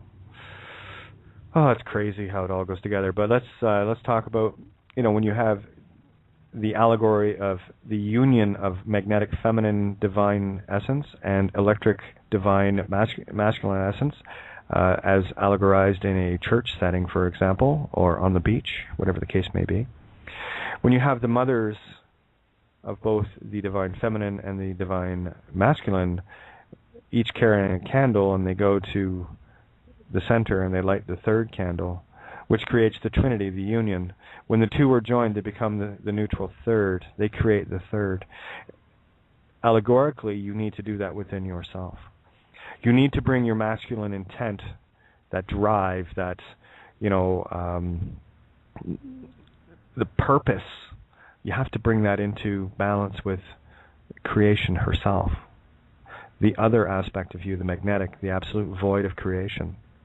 So when someone says, go fuck yourself, say thank you. Because that's what you should be doing in an allegorical sense. Told you, I bring it to you straight as I see it, huh? Mini rant over. Feel free, jump in. Or did I lose you all? No, it's ma'am. I was just going to say, it's interesting that you talked about that How is the book, The Shadow Wisdom, is the other side of the veil. Because in the conversations that I had today regarding someone who has transitioned to the other side of the veil, this other person and I both, that I was speaking with, we both knew that person, and they called me as a surprise, and they said, somebody wants to speak to you today. And then they put some music on that we all used to listen to together. It had a special message for me.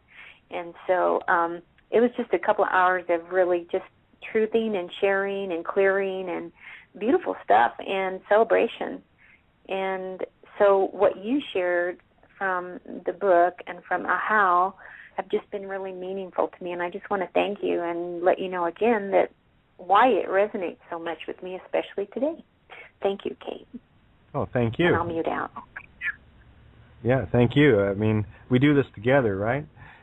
Sometimes you're the purpose, and sometimes I'm the purpose, right? So this is the ebb and flow of creation herself. So when we get into that beautiful essence of ebb and flow, the give and take, right? About bringing it into balance, it is the perfect. We can dance the tango or we can dance the waltz.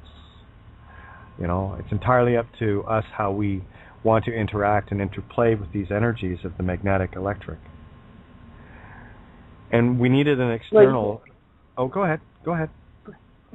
No, go ahead. I can speak after you finish. No, that's fine. You're talking about the external, the magnetic external. I want to know what that means, from what you were going to go into there. Okay, well, the external to me, for the allegory, is this. Visualize a man and a woman and please, I'm going to use this only as an example. Do not get caught in the male-female duality, the construct that we're actually trying to fix here. Some women are more masculine in intent and attract the more feminine. And this applies across the board, whether it's a guy and I'll speak literally here just so I can get the concept across, but please keep it spiritual. All right, I'm trying to bust this program for people to see it. Now, the man and the woman are both allegorical. Whether the man and the woman take on the form of a male or a female is irrelevant on either side. What we're dealing with here are the primal energies. Now, I'll give you an example. Here's the call-out. Yeah, anyone wants to take me out on a date? I'm totally for that. And I don't care if it's a male or a female. It's the energy I'm interested in. I don't put any veils on love anymore. It's irrelevant. And I guarantee you I'll be a party either way. You see what I'm saying? So for me, it's unconditional. I don't care. I'm looking for the intertwining. Can I make just a little comment? And you may have, or I may have mentioned this before, but what you're talking about is what it talks about in Scripture when it says that in that day or on the other side, there will be neither marrying nor giving in marriage. And we, from the Judaic-Christian kind of background that most of us grew up with, people are thinking they have to wait until they die and go to heaven to experience what you're talking about. And you're trying to help people understand, no, it's here now. It's now, and I don't know if you've watched much of Bill Donahue, but I love when he speaks of this. He's saying, all you had to do was come in here and listen to us week after week after week, and you won't get anything out of it other than just, recite this scripture and recite that scripture, and don't worry, because everything great that's going to happen to you will happen to you after you're dead. And we bought it. Hook, line, and sinker, lock, stock, and barrel. What? I'm sorry. It is a revelation. It is totally. It's an epiphany and a revelation. It's one of the joys of Bill. Yeah, you don't have to wait. That's what they told you. They said, and there's the time illusion again, thinking you have to wait for a lifetime, and we all bought into it. We're not buying the shit anymore, though. That's that whole phony Nishan. Man-made scribe and Pharaoh C law is garbage. And all they got to do is walk away completely. I did have an epiphany as to what I'm going to be doing, and it's going to be fun.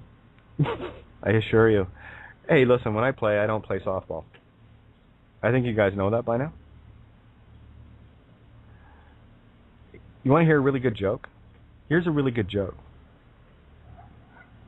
Here I am, and I love saying this to guys too. I said, "Why can't you do this? I'm only half the man you are, big, strong, tough, super macho. Yeah, right? Okay, chicken shit. Listen, if a tranny can do it, think you can do it too. And why? I tell you what. Here's another good one too. Why you stand and judge me?" As being some sort of freak, which I'm not, you're missing the whole point. And if I need to appeal to egos, that's fine. This is for all you tough men out there, and women too, doesn't matter. You think you're so tough. Well, this little tranny did it. This little tranny who was in terror of herself for an entire lifetime actually managed to, love this part, grow a pair to get the job done. And as soon as I can, they'll be up on Google or on eBay, and they'll go to the highest bidder, and they will guaranteed to make a judge bow. I'll get a little authentication certificate. There you go. You can bronze them and everything. It's all great. Look at the allegory, guys. Look at the clue. That's all it is with me. I'm just a clue. I'm just a messenger. And I don't say that with any sort of victim overlay. No, like, oh, I'm just this. No. I say my absolute power, truth in absolute humility. You see, the problem with power is ego allows arrogance to step in, and I correct myself on this on occasion where I say, oh, hey, what are you doing? Get out of there.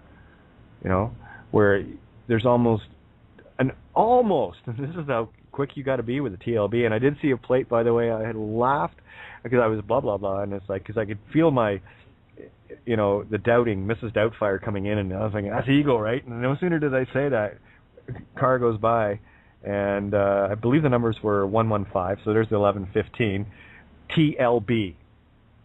Now, 1115 is always huge for me. I can go back through all my, and I did. I went back through some addresses, and I got to tell you, I had to laugh. I used to live at 149 Rhonda Road, which is, of course, 15, or 14, which is 5 for my life path. I lived on Country Club Drive, and I went through this today in my head. Oh, there's 155, right? 15 life path. Oh, another plate that went by just as I'm not kidding you guys. Like, this is crazy shit today. It's just it would not stop. I'm just like, oh, okay. Boy, did I put it out there today. But a plate beside me, the letters are eluding me right now, but they actually mattered in that moment of thought. And it had 615, June 15th, right? Go figure, my birthday. So these are my clues. You see, and a lot of times people get caught up in this notion that, well, Kate's trying to put herself across as being something special because it's all about her with it. No, this is my experience. I'm trying to share with you what my experience is, so that you can actually see the numbers that are relevant to you. Your birthday numbers are completely relevant to you. Where you were born is relevant to you. These are all your clues. This is where you showed up. This is you, Dorothy and Toto, at the start of the Yellow Brick Road. So take your Yellow Brick Road and spiral it out and see all the different munchkins and all the scarecrows and tin men and all the rest of it that you've encountered from that instant you got here. Oz is everywhere. Oz is where you start your game. You land in the little people land. Okay? Allegorically, you're small. Yet Dorothy towered over all of these munchkins. So look at the allegories for what they are. What are they telling you? This is why everything in your universe is absolutely critical in your experience, in your path. All I'm sharing with you is my start point. Where my Yellow Brick Road started was June 15th, 1964, Belfast in Ireland. And everything that has happened in my life is irrelevant that I'm Irish or white, or it has nothing to do with it. That's all illusion. And if you stare at it, you'll miss your own road. I just choose to follow it. So I spiraled out and I watched. And I've looked back, and everything, and I've told you guys this many times, everything I've done in my life matters to this moment. And here's a clue for all of you. So does yours. Everything. You never made one mistake. Not one. Your life has been perfect, and it will be forever. Creation can't be anything but perfect. Only in the illusion of the game can we start to sense this, that it is somehow a mistake. Your perfection. How the fuck can something that's perfect screw up? You can't. That's the all-knowing. That is the fail-safe for you. And the minute you understand that everything you did in your life had an absolute purpose, even as I deal with my own frustrations, I have to look in my own mirror there and see, okay, how do I, and again, with me it's a war of being frustrated externally and internally, knowing that I shouldn't be frustrated externally because it's affecting back and forth. That's why anyone that ever comes to me and says, I haven't got an ego, I'm going to say, fuck you. Get away from the table until you can come back and say, I've got an ego and I'm trying to get it under control. Go ahead, play the victim role with me. Play whatever role you want. I'm just here as an observer. I'm neutral. And the game is to be neutral. And everyone is so very quick to judge. And I'll tell you, over the last few days, especially, a major turning point for me, and as you guys are probably getting more and more aware of it, was watching that speech from my words coming out of Lana Wachowski's mouth, telling my story as she's told the same story for all of us that are two-spirit, that have walked this particular road. Everything you have done in your life matters. Everything in your life has been perfect. How you look at it is your call. You can deny that truth, or you can stand in it and start to see what mattered, what you did to get where you are right now, because every choice you have made in this universe has brought you to this table.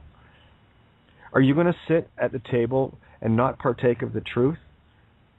Or are you going to partake of the truth that you're not ready for and choke on it, much as Neo did?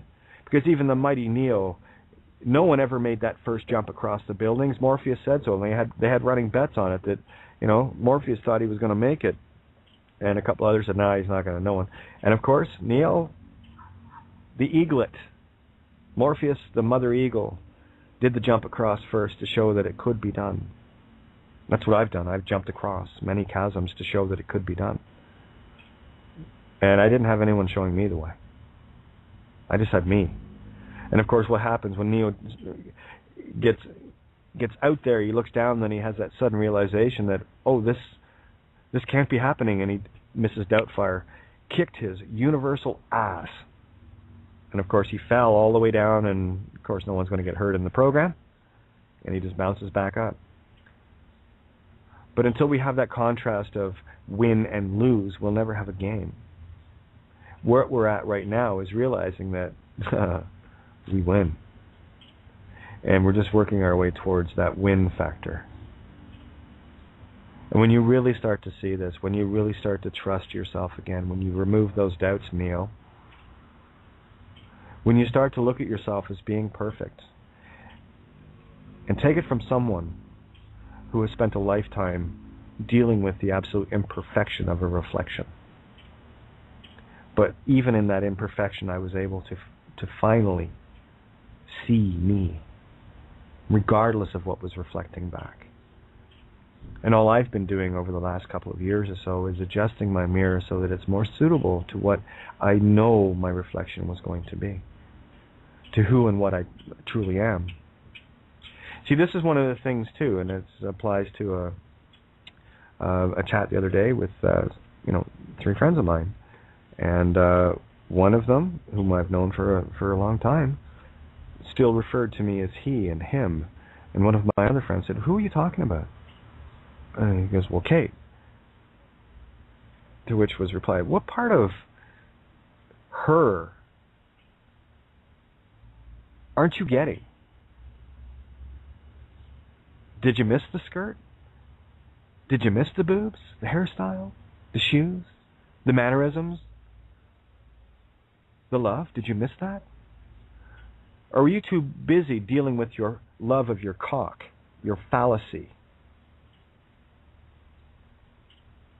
Best advice I can give anyone like that is throw some panties on. Have a little fun with yourself. And to most of the men out there listening, I already know you have. I know the stats. This is one of the stats I looked at. And you'd be amazed. But here's the good news, boys. 95% of those that dabble on occasion in feminine lingerie or whatever the case may be, because they love the divine feminine so much, it's just to get a little closer to it, 95% of them are hetero. So your manhood is safe with the little tranny here. Okay? Rant over.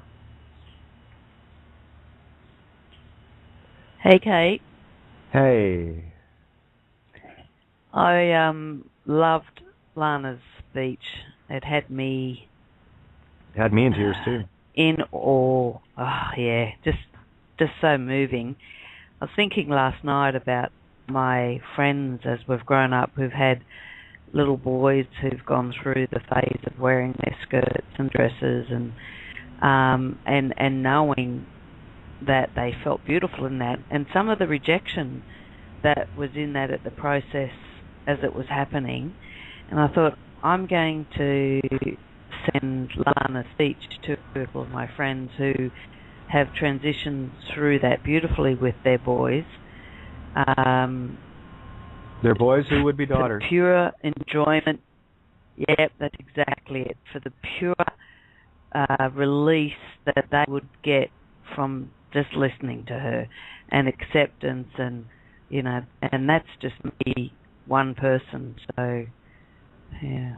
Well, I'm not sure, about the kind of, really, when you think about it, what is the vindication of probably one of the most notable Hollywood directors, most notable directors on this planet, coming out and showing who she really is? The elation that I felt looking at her, I'm going, oh, you go, girl. And I listened to my story unfold from her lips. And yeah, now I can, and here it is. The universe is unfolding here, and I want to share a couple of things with you guys that happened today. And I want to show you through my experience the difference that happens in your creation when you actually allow creation to occur. The elation I felt listening to Lana as she told her story. I mean, she said, she's been out to her friends and family for over a decade. And you heard her talk about how she could not be bought. The true two spirits cannot be bought. Because it's inherent in us. It's part of our program, if you will. That it cannot happen. The temptations can be there, but it cannot happen. Life on my terms, because I don't seek anything from you. I'm the creator here. I don't have a problem with that. And you can have my gold, but obviously you're trying to steal it. So I'm going to save it for those that actually just want it. They want to share in it. So the two things that happened today, it's kind of funny because just before Vicky was leaving, I just said to her, well, I'm just going to go get a refill on the coffee. I like getting refills. They're only $1. It's great coffee. Oh, my God. Anyway, the only time I drink coffee is when I go there. It's real. It's that organic, mountain-grown, I forget the name of it, but it's direct from the farmer, no bullshit, whatever. And anyway, so I went in, and it was kind of funny, too, because the owner of the coffee shop, I can't even call it that. It's like this really cool general store, coffee, it's an amazing place. It's got art on the walls, and actually my music system is there, my speakers and power amp and all the rest of it. I left it there so they can use it for people to come in to play and whatever. But he comes up to me and says, oh, hi, Kate, how's it going? I haven't seen you. I said, well, I've been here. I just haven't seen you. And he goes, oh, it's great to see you. He puts his hand on it. I says, what the hell's that? And I gave him a hug, right? And of course, man hug, right? Big on the back. And I'm thinking, and damn near broke my spine, too. And he goes, oh, sorry about that. I said, yeah, well, I'm a girl. Hug me like that, eh? He started to laugh. He's awesome. I love him. He's just a beautiful, beautiful soul. And so that was when I first got there. But anyway, just before I'm ready to leave, I walk in and I put my cup on the counter with $1 on top. So it's medium roast, please. And I went over to use the facilities before I left. And it's an hour and 10, 15-minute drive back. So I thought that'd be best. And went up to there was someone in there, and I, of course, waited. And they got this big sliding door. It's kind of neat the way they've built it. It's all done with barn board and just big metal stuff, and it's just amazing. Kind of work that I'd love to do in carpentry.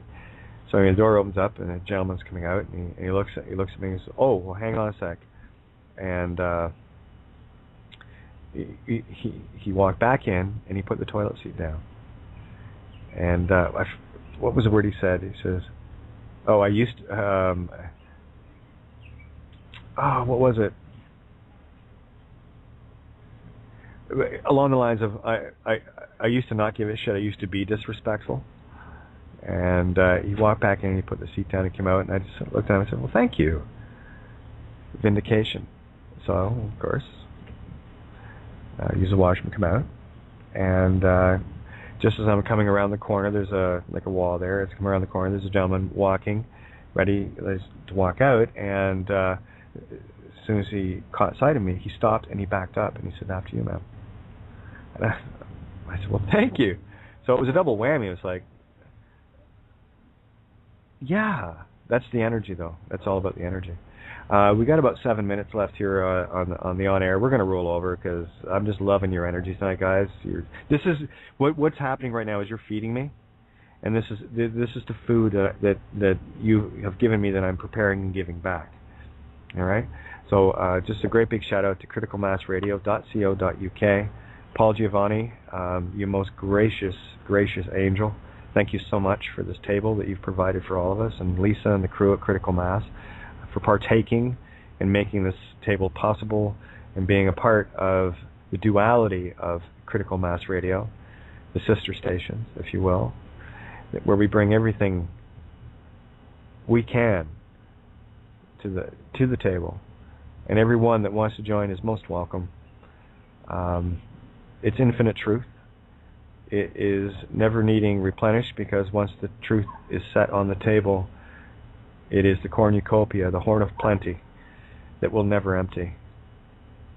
It's the Guinness that the genie gave the Irish guy that never empties, that he wanted another one. We don't need another one. We just got the one. It's good. So thank you so much. If there's anything anyone can do as far as donations to criticalmassradio.co.uk, please. Every little bit helps to keep us on the air. This has been a gift to me to be here. No strings attached. This is the purest radio platform in the universe. This I know. If you can't do that or unable, no problem. Share the word, spread the word far and wide, and put the intent behind that. There's your Trinity. Put the intent there, spread the word, and if you can, great, help. Doesn't matter. Any one of those three ways you're going to help anyway. Because the universe, Mother Eagle, will never let this eaglet hit the ground. That I know. So if anyone wants to get in on the rollover, please, you'll have to call in now. Area code 661-467-2401. And, of course, you can Skype in. Just refresh the page that you're on, listening to the show, and hit the Skype button. It will redirect you. Be patient. It takes 20, 30 seconds. And you can join us on the board and listen in there. And we have someone else who's just jumped in here, area code 207. So we'll bring everyone to the table, and all are most welcome. You have no idea how much gratitude I have when you do come to the table. Thank you. It's just really boring eating alone. Area code 207. Your mic is hot. Hi, it's Ginger. Ginger from Maine. Yes, how are you? I was muted. I had to unmute before I said, how are you? Good to hear from you, hon. Well, I've been having enormous growth as I've been putting on the Facebook page every so often. Hey, I'm still here. I'm still listening to everything. Actually, that's not really true because I don't have time to listen to everything. But I agree with you that if you need to hear it, you will. And show up when you're going to show up with perfect timing every time. Whether you've listened all week or not, you're getting the now moment. So yes, I want to drive that point home because you're absolutely perfectly correct on that. Yeah. And I just want to remind people that you need to read I, Who Shall Not Be Named, and the long and short of it. I got such a kick out of it. I don't know what show it was, but you said it like 3 or 4 times in a row so that people would get it. And I'm reinforcing that, and I'm holding them in my hand right now because today I got a new printer so I could print them out because I have a hard time reading things online. So I got a new printer. They're printed out, and I'm going to read them until I get it. So there you go. Perfect. And thank you. Universe sent you to remind me, and I mean this literally. You came to remind me that I need to tell people this little bit of information. Rezu had asked me about this. Said, whose names do I put on this?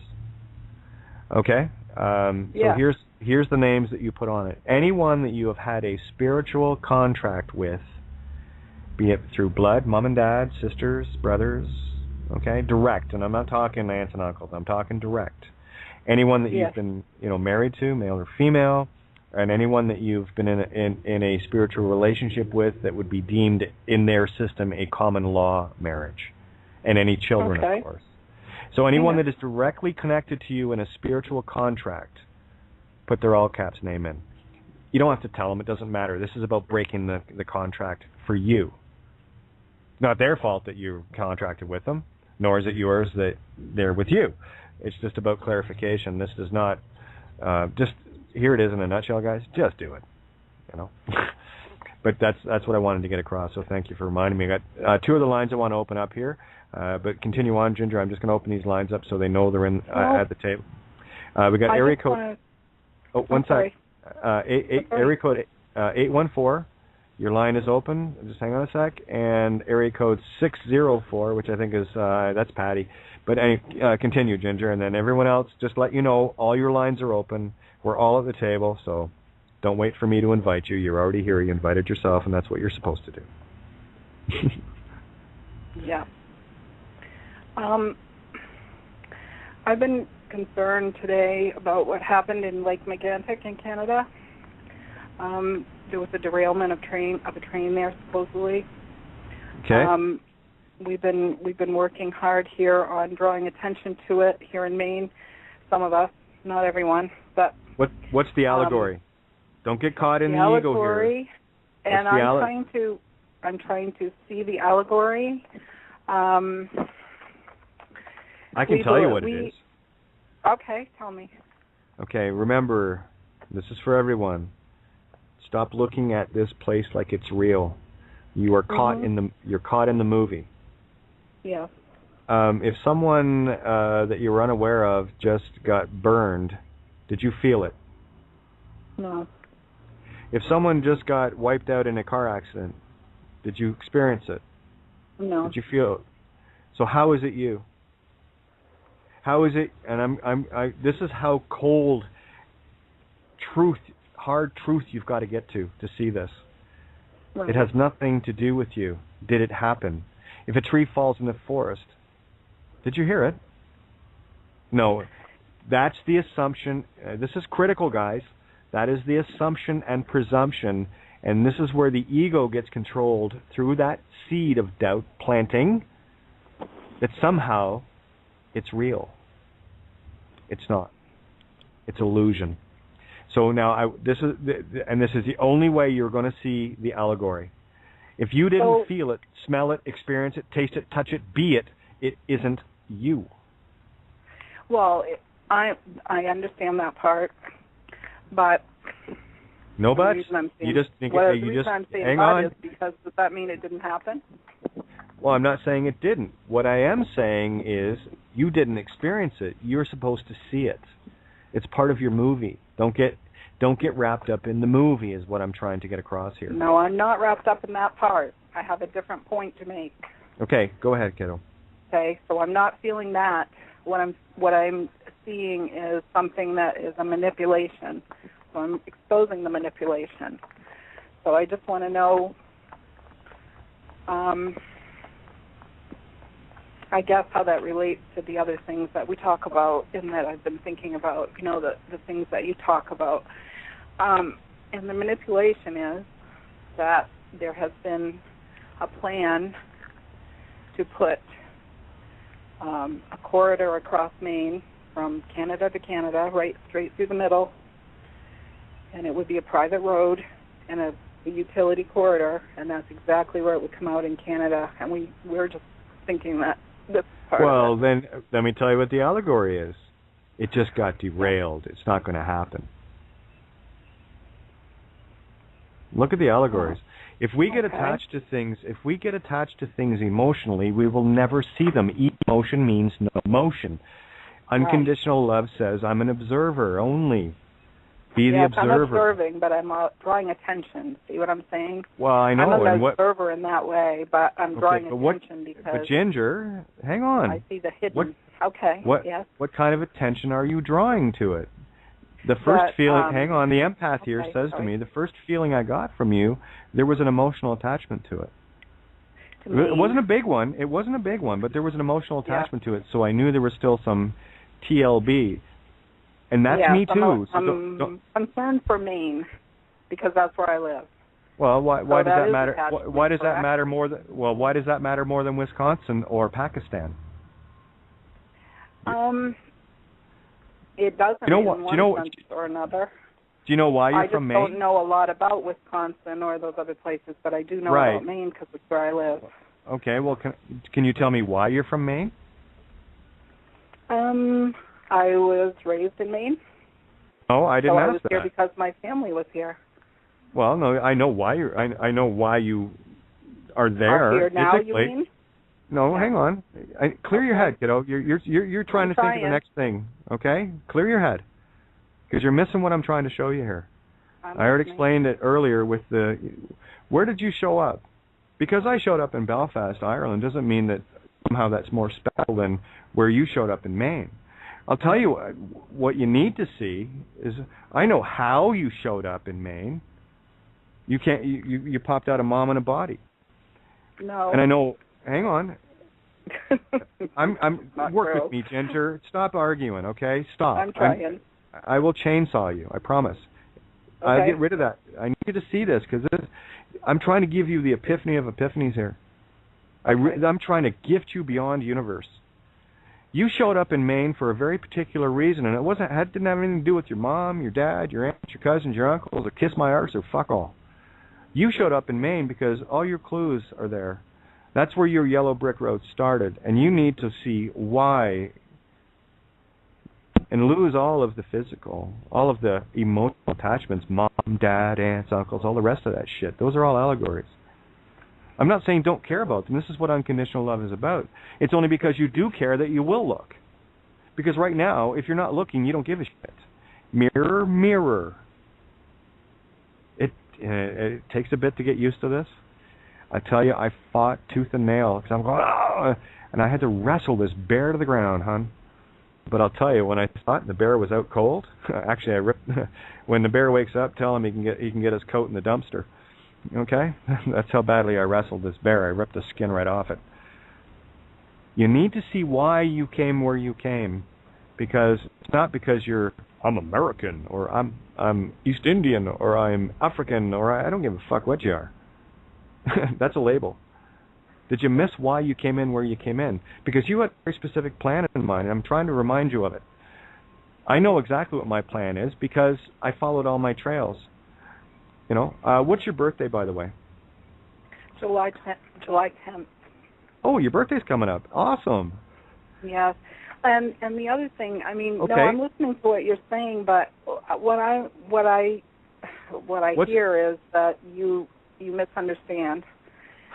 Oh, actually, I don't. I promise you. I will throw that.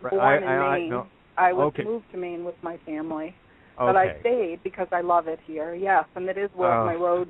I've seen everything that you're talking about. I've seen signs. I've followed them for years. Drama. Shut up, ego. I need to talk to Ginger. You got a minute, Ginger? Okay. Sure. Okay. Well, tell that tricky little bastard to fuck off. Okay. When you start babbling, that's the ego. That's not you, and I love you. I'm gonna slaughter that little prick. So the ego will take it personally. You won't, because you can't. You're perfect. Where were you born? You're missing the point. Where were you born? Vermont. Okay, so why did you show up in the Mountain of Truth? I don't know what that means. Vermont? You mean because that's what Vermont means? Vermont, ver from verily? Yeah. Meaning truth. Okay. Mont, French for mountain.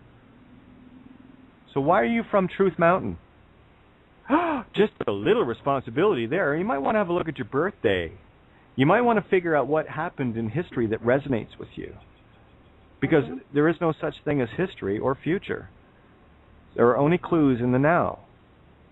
So here's a little trail for you to go on. I want you to find out why you're here. You still don't know yet. Because you would tell me what happened, what mattered on July 10th in history that resonates with you. There's going to be something. You'll find something. So Google July 10th. What happened on July 10th? Oh, it's a history thing. Well, no, it's still going to be in the now. I'm trying to get people to look at the now using all the tools. There is no such thing as history.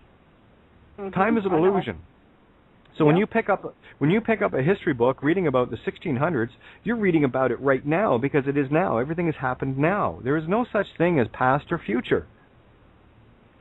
This is a tough one for people, I know, and I know that the TLB will chew and fight, and I know mine did. Like I said, that's that bear that I had to rip the coat off and throw it in the dumpster. Okay? So here, I'm so grateful you called in, hon. I am so grateful. Find out what happened, and there's going to be something that's going to resonate with you. You came from Truth Mountain. That's why you showed up there. What's Truth Mountain rather than Green Mountain? Well, Vermont. They always say it's Green Mountain. Yeah. Well, what is green? Green is the heart. Okay. Unconditional love is truth. Truth Mountain. Very interesting. Look at you follow your clues. That's just a coincidence, by the way. Did you what city did you arrive in? St. Johnsbury. St. Johnsbury. Uh-huh. Mm-hmm. Let me have a look. It's not ringing a bell with me, but there's a very specific reason why you showed up in St. Johnsbury. So you might want to find something that resonates in history with St. Johnsbury. Okay? You might want to have a look at that. This is how I found my trail. I'm telling you how I did this like 3+ years ago. More than that. I was already hot on my trail. I just didn't know what I was looking for, but I knew I was looking for something. And it's amazing because everything that I thought I was... Are you saying you didn't have any idea until later on? You didn't know when you were a little child? I knew I had a purpose. I knew what mine was when I was little. Then what was it? Teaching and nurturing. Okay, that's not a purpose. That's a job. Yeah, it is, because it's... Okay, the purpose... Okay, well, here, I'll show you how it's a job and not a purpose. Okay. What's the end result of teaching? That's the purpose. The end result of teaching? What are you learned trying... from it. What are you trying to teach?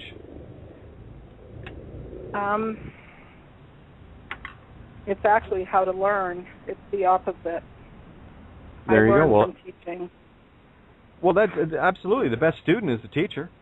I know that. Education, I should say.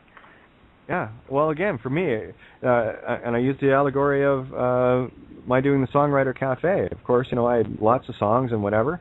I never considered myself a prima donna on guitar or whatever, and but I put myself in a position where I better, as the host of this, I gotta shine, and it really made me knuckle down. Yeah. Nothing puts more pressure on you than you taking the lead role and saying, "Well, I can do. Well, show me." And you learn very quickly. But I don't want to sidetrack you here, but I do want to get Eric. We got area code 814. I've got all the lines open, so whoever hasn't jumped in yet, please feel free. We need everybody on the table, and that's not to cut you short, by the way, Ginger. You've brought some, amazing. I'm just the thing that I think why I said I thought it was misunderstood is that I'm not talking about the fact that I am, concerned in the same way as I would have been in the past. What I'm concerned about actually is just that people see what is going on. I just want to expose it because I feel that it's hidden, and I don't like it being hidden. Well, you just did to, probably 15,000 people. How many more you want? Yeah. No, that's enough. Actually, I know that it spreads out very exponentially, and it's wonderful. Well, here's the good news, kiddo. Just the fact that you mentioned it to me went to the entire universe. I know. Mm-hmm. That's why I don't misunderstand anything. I go, yeah, that's what needed to be said and seen right now. That's my experience as being co-created by Ginger and the team. Yeah. So I'm co-creating. So what's your area code again? 207. It is 207, okay. Area code 814, you haven't piped in yet, so we did have another one. Hello, Kate. Hey, who we got? My customary calling is Lee. Lee! Oh, my goodness, and look at you saying it right and everything. Look at, you're special. Mahalo. Thank you. So what's on your lovely mind and heart tonight? I'm just enjoying this so much. Fun, eh? I'm just sitting here saying, mahalo, thank you. See how good we are? I need you guys to know this so badly. Look what you're creating. I'm just the messenger. I'm the co-creation. How are you digging yourself? How are you loving yourself right now? I know how I am. Stellar, isn't it? I'm exactly doing what I want to do at this moment. Of course you are. But are you? So I'm loving it. Good. Because I need to be the co-creation that you love.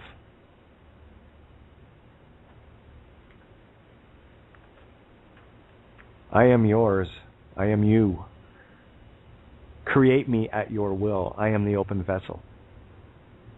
And believe it or not, I'm the manifesting generator in the human design. Whatever wish you have, push it through me. It's yours. What would you like? What is your greatest wish? What is your heart's desire in unconditional love? It's yours. Ask and ye shall receive. This is the power of you. This is the power of me. I'm just taking it upon myself to remind you. Ask and ye shall receive. What glorious, bountiful gifts are you seeking? How can I make your dreams come true?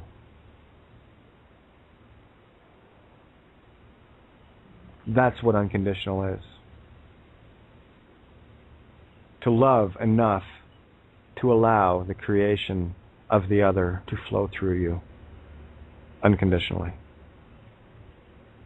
Because I'll tell you one thing that I do know, because whatever it is, it'll be perfect. No mistakes, no doubts. Just perfect. Are you guys okay with perfect? Is that good enough?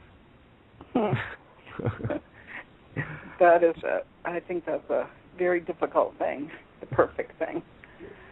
Mrs. Doubtfire, give her a kick in the ass. Get her out of there. Yeah, go ahead and do it.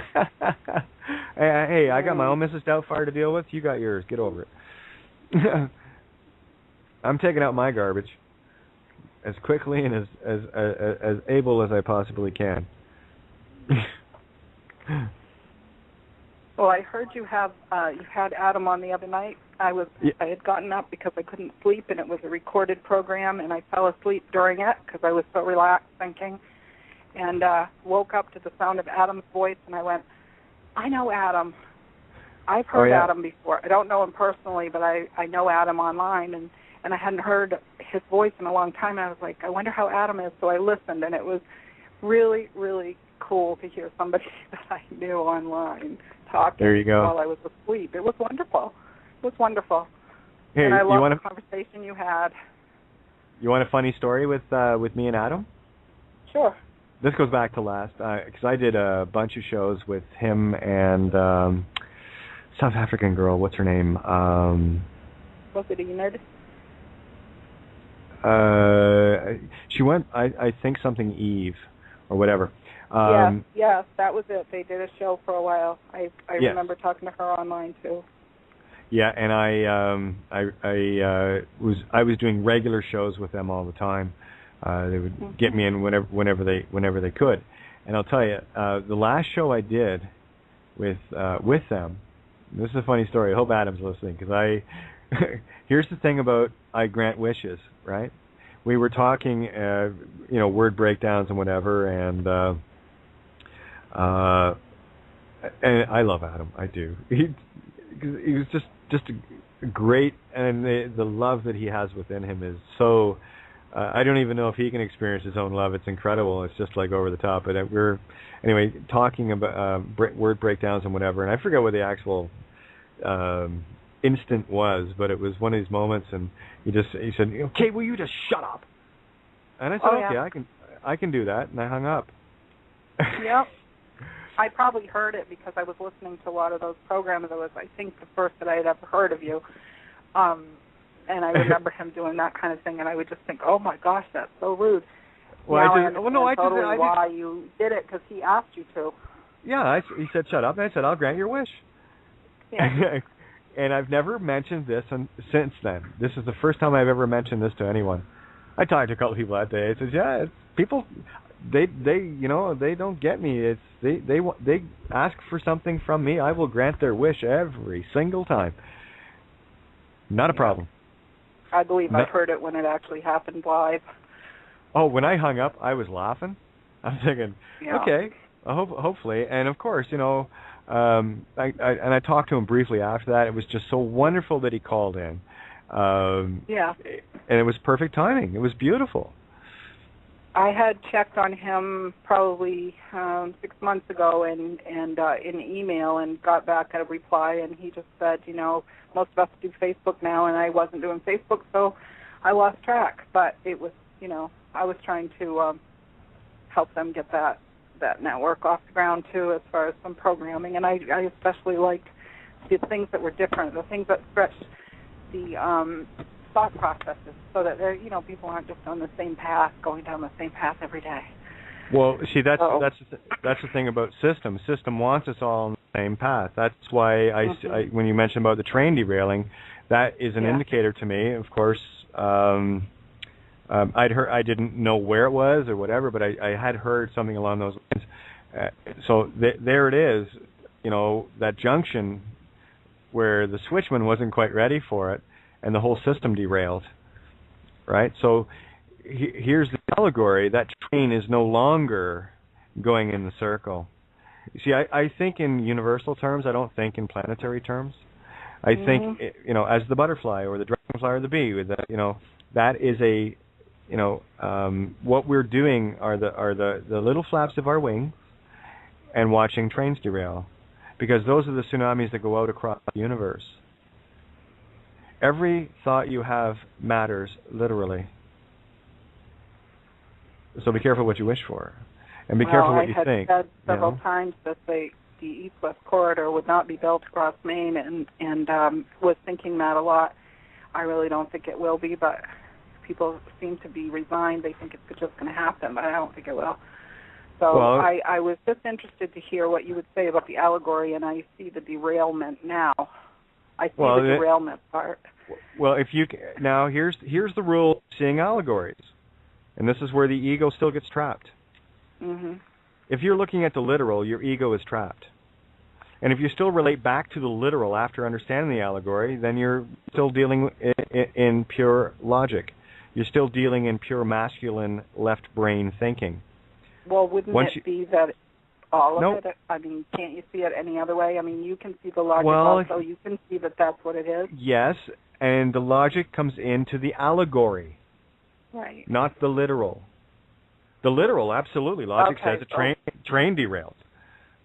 But when you get the allegory of it, you've still got the logic of the allegory and why it works. You're feeding both sides instead of just the left. That's the hard part. Can you do that really slow and tell me again? That's the hard part that I'm not getting what you're saying. Okay. And thank you, because this is critical information for people to see the difference. Okay. Train derails. You see it on the newspaper. That's literal. You think, oh my, people get hurt and all that, and I'm not making light of it, right? No, I know. But I do understand that it's just my movie, because I'm not part of the train derailment. It's not. That is a scene in our movie, right? Yeah. Whoever was involved in the train or whatever, that they were directing their game. That's where their game ended. Okay? So this is about allowing the rest of consciousness to play its own roles. Okay, so we see the literal of the train derailment, blah, blah, blah, standard, every day, oh my, oh me, oh gosh. Right? So the allegory, in a universal sense, tells me, and especially based on what you were saying about, wanting to run this corridor, literally there's a divide and conquer, universally speaking. Oh, yeah, we got that, yeah. Okay, well, stay allegorical with me. Don't go literal. I need you to stay on this track. So this represents, from the perspective that you've shared for me, is there was a divide and conquer they were trying to draw a line through, and the train actually derailed. So that satisfies the logic in the universal spiritual equally with the creative divine feminine of the allegory. You see, only the allegory can be both. The literal is only masculine. It is an effect. The literal is only what? It's only what? Is only masculine. It's only about the literal effect. There's no cause other than something physical. When you get into the allegorical, now you're dealing with the spiritual cause side of yourself that we've been steered away from. Allegorical, that's been derailed. I can show you countless ways. When you see just the concept of a derailment, think universally that something in the universe, the entire universe, just got derailed. Not just the one train. That's the butterfly flap. It is a tsunami throughout the universe. Is that a little clearer? Yes, it is. And I think what I'm going to do is I'm going to get off the phone now and just listen, because I need to think about that, so it'll stay in my head for a while. Okay. And just, okay of course it is. What do you choose? Okay. I can wishes. All right. It's your wish. I love you for it. Please. Okay. All good. All right. And Ginger, thank you so much, because you bring a beautiful perspective contrast to the table. And you need to know that. Thank you. What you just did was perfect. Thank you. Now, while it might not feel perfect for ourselves, and you know me, I speak third party, I include me in you, right? So it may not feel entirely perfect for ourselves, but in the grand scheme, it was perfect for the entire universe, including you. Neat, eh? Yeah. That's how we have cause over the entire universe, and you just did it, and I just, thank you. Well, it's very interesting. I'm extremely interested, and I am thinking right now. My brain is going, so I need to get off the phone so I can just listen to you guys talk now. There you go. So have a good night. You too, kiddo, and much love. Now, all right. Lee, you haven't said much so far, and it's just wonderful hearing new voices. As you know, I won't say old, because some egos might get offended. No. Did you just spot your tricky little bastard? As well as those that have been at the table in the now longer now than others. Lee, you there? Yes, I'm here. So whereabouts are you calling in from? 814. I'm not familiar with the area code. Oh, that's actually the mountains of Pennsylvania. Oh, I love Pennsylvania. Oh my God. That's such a beautiful state. I just love it. It's the forests and the hills, and just traveling through on the highway, just incredible. So you're in some beautiful country where you are. It is beautiful here, Kate.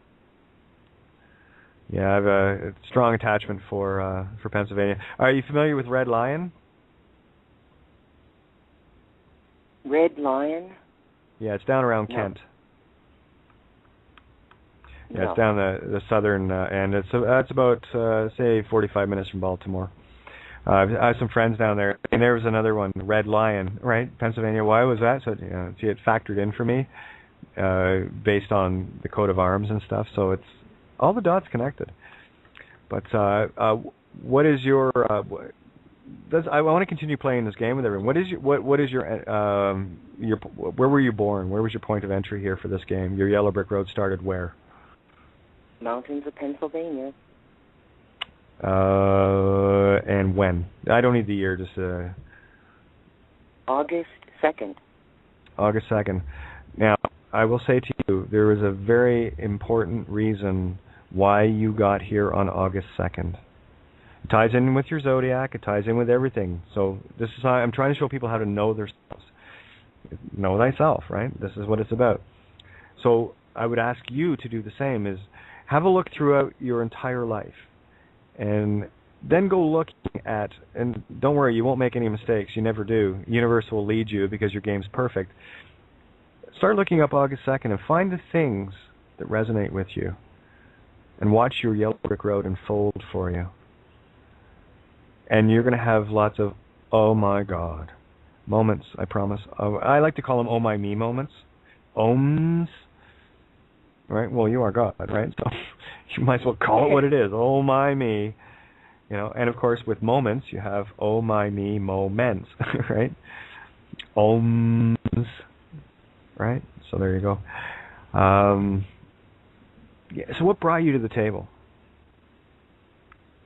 I've been listening to you for a while, Kate, and mostly listening, and today I just wanted to call in the energy, everything about this show, but also this morning I was sitting with some of my cards, not regular tarot cards. They're called Hawaiian mana cards. And I was thinking about you, and I pulled a card for you. Oh, lovely. Hopefully it doesn't have horns on it, but no, I'm kidding. No, it's Poliahu. She's the snow goddess. Who did you pull? Poliahu. Polihahu. I hope I spelled it right.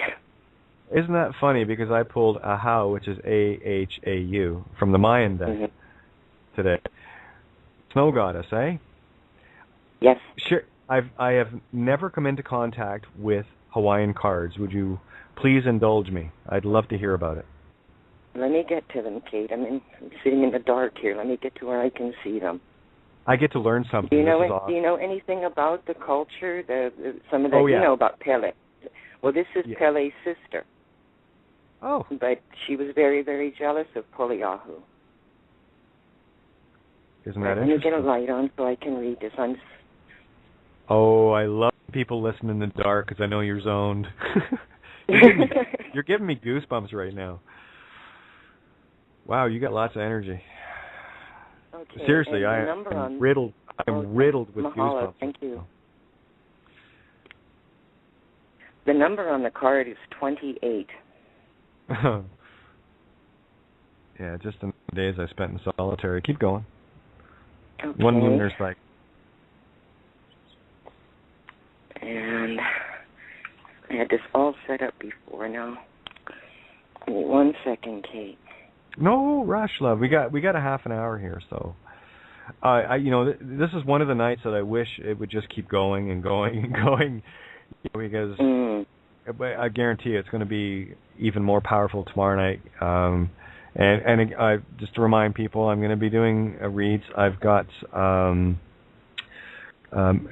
I was thinking about it today while you're looking for your cards and whatever. What I was thinking about today was I'm going to do the past, present, future 3-card spread in the Arthurian and a Mayan mirror split.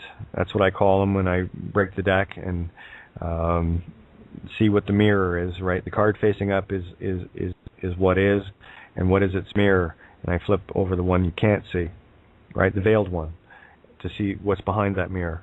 That's why they work in unity together. So I'll be doing that. Magnolia, as already mentioned, she wants that redone, and Carol in France. So typically these kinds of reads will take about 15 minutes to give a really good full scope. And that way I can get more people involved and just make it a party. So there you go. Floor is yours. Okay. Poliahu is the snow goddess whose name means to caress. Poli means bosom, and Ahu means garment. The snows of Poliahu softly cover the bosom of the 14,000-foot majestic mountains, Mauna Kea and Mauna Loa, on the island of Hawaii. Poliahu's home is Mauna Kea, mountain of white. Mau means always, steady, constant, even, unceasing, permanent, stationary, perpetual, persevering, enduring, and lasting. Na means calmed, quieted, pacified, soothed, and settled. And then it goes into a story about Poliahu with Pele. Do you want to hear that part? Oh, I'm all ears. I'm getting an education, and please, this is what I hunger for, so carry on. Okay. One story of Poliahu tells of how her skills in the art of sledding led her into a confrontation with the fire goddess, Pele. One day, Poliahu was challenged to a sled race by a beautiful woman dressed in black. It was a close race, but Poliahu was winning. Then her challenger stood up on her sled while her robe and eyes turned blaring red. It was Pele, the goddess of fire. Surrounded by sulfurous fumes, Poliahu began to head out of control towards a crevice that appeared in the earth. Pele stamped her foot, and molten lava spurted out along the crack. Pele's leaping lava formed a now fiery fountain directly in the path of Poliahu's speeding sled. Poliahu's sled plunged through the wall of fire for a burning hot lava river racing toward her. Poliahu was unmoved. A blast of icy wind swept down the mountain, shivering the flames of the fire goddess until her fire fountains dwindled. Then a deadly lava river flowed toward the feet of the snow goddess. But she flung her arms wide and split the lava river in two. The lava passed on either side of Poliahu while she stood calmly on the center, unharmed. The story concludes, Pele never again crossed over Mauna Kea to Poliahu's side of the island. Poliahu's calmness pacified the power of Pele. Okay, can I tell you what the story is really about? Sure. Here's the allegory. Anytime you're dealing with red, you're dealing with emotions. Okay? Mm-hmm. Anytime you're dealing with snow or ice or whatever the case may be, which will make sense of just ice and in just ice, mm-hmm. Off ice, office justice, you know what I'm saying? When you're dealing with that, what you're dealing with is the cold, hard truth, divine feminine. Now, what you just described allegorically, when you look at it from the mystical perspective, is the ego, the emotions, flaring up, the red-hot lava. That's the divide, right? When you said about the splitting, that was the divide of the divine feminine, divine masculine. And what the story allegorically says is the reason why Pele will never cross the mountain again, that's the mountain of truth, is because she can't. The emotions will never find truth. What the truth is, what's the snow goddess's name? Pelelahu? Poliahu. Poliahu. Poliahu is the divine feminine of creation, is the truth. The pure, as pure as the driven snow. You've heard that, right? Allegorically, the snow is truth. That is the right hemisphere, and the division again. Now, if you humor me, if you could, maybe read, start it again, that story, and give it a sentence or two, and I will show you allegorically what is being said.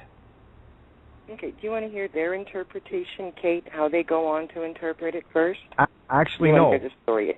I want to okay. go. I want to go raw, okay. and then what I'll do is the interpretation. I'll break it down allegorically as well. Okay, great.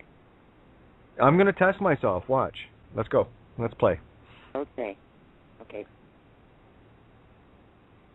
Poliahu was challenged to a sled race by a beautiful woman dressed in black.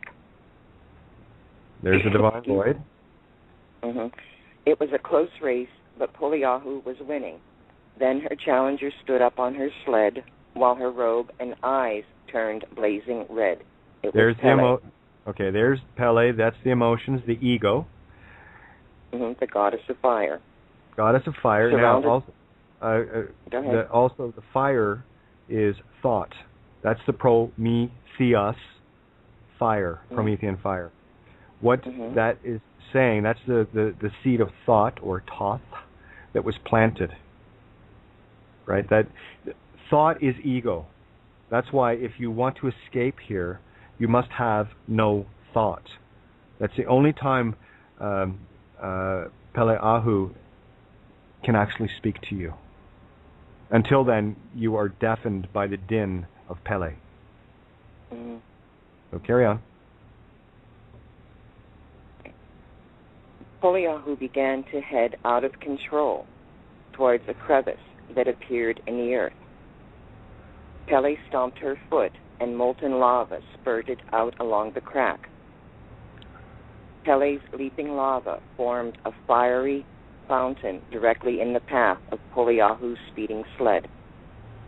Poliahu's sled plunged through the wall of fire, but a burning hot lava river raced toward her. Poliahu was unmoved. A blast of icy wind swept down the mountain, shivering the flames of the fire goddess until her fire fountains dwindled. Only truth can calm emotion. Mm-hmm. Then a deadly lava river flowed towards the feet of the snow goddess. She flung her arms wide and split the lava river in two. The lava passed on either side parting of the Red Sea. That's the parting of the Red Mm-hmm. Sea, by the way, which is passing through, as Moses did with the Red Sea. That's an allegory of passing through. Bill Donahue does a much better description of this.